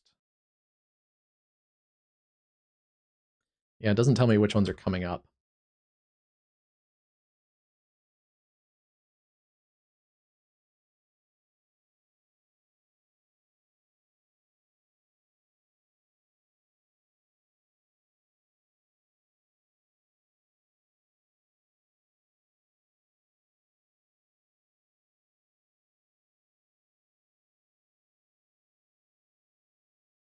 Let's see, I can try and find the info. Let's see, hurricane hunters.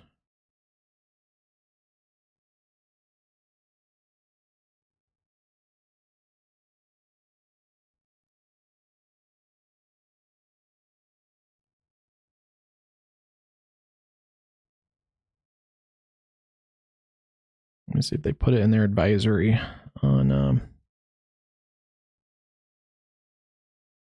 for the NHC. Let's see.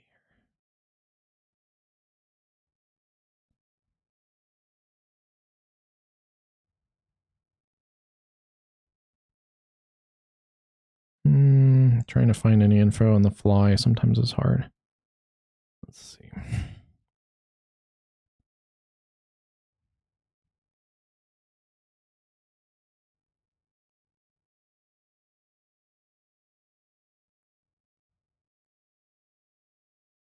No, I can't find it right now. Wow, they just warned a giant special weather statement. Let's see. Water spouts potentially on a line extending off the coast here of Texas. And water spouts and gusty winds is what it's being warned for. But we'll see a lot of punchy rotation in that, so probably not as big of a threat, at least at the moment, for water spouts.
Just taking a look at the latest model runs here. Let's pull that back over. Latest HRRR run. Is it the latest? Let's see.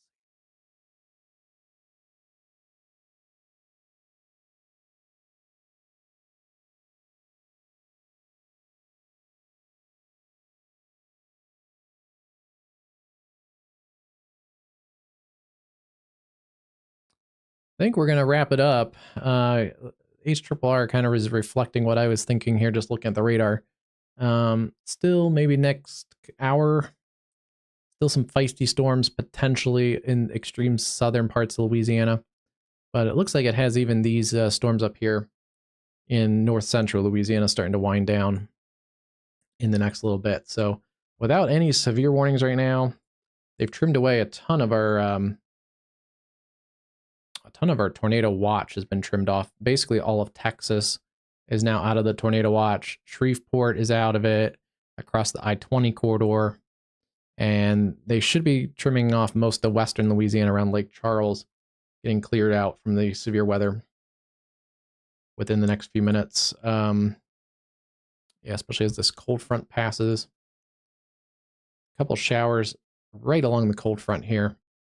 May get a little bit wet here in Lake Charles, but otherwise, Natchitoches, Leesville, Winfield, all clearing out. So the severe risk looks like it's decreased, and that would check out here at sunset.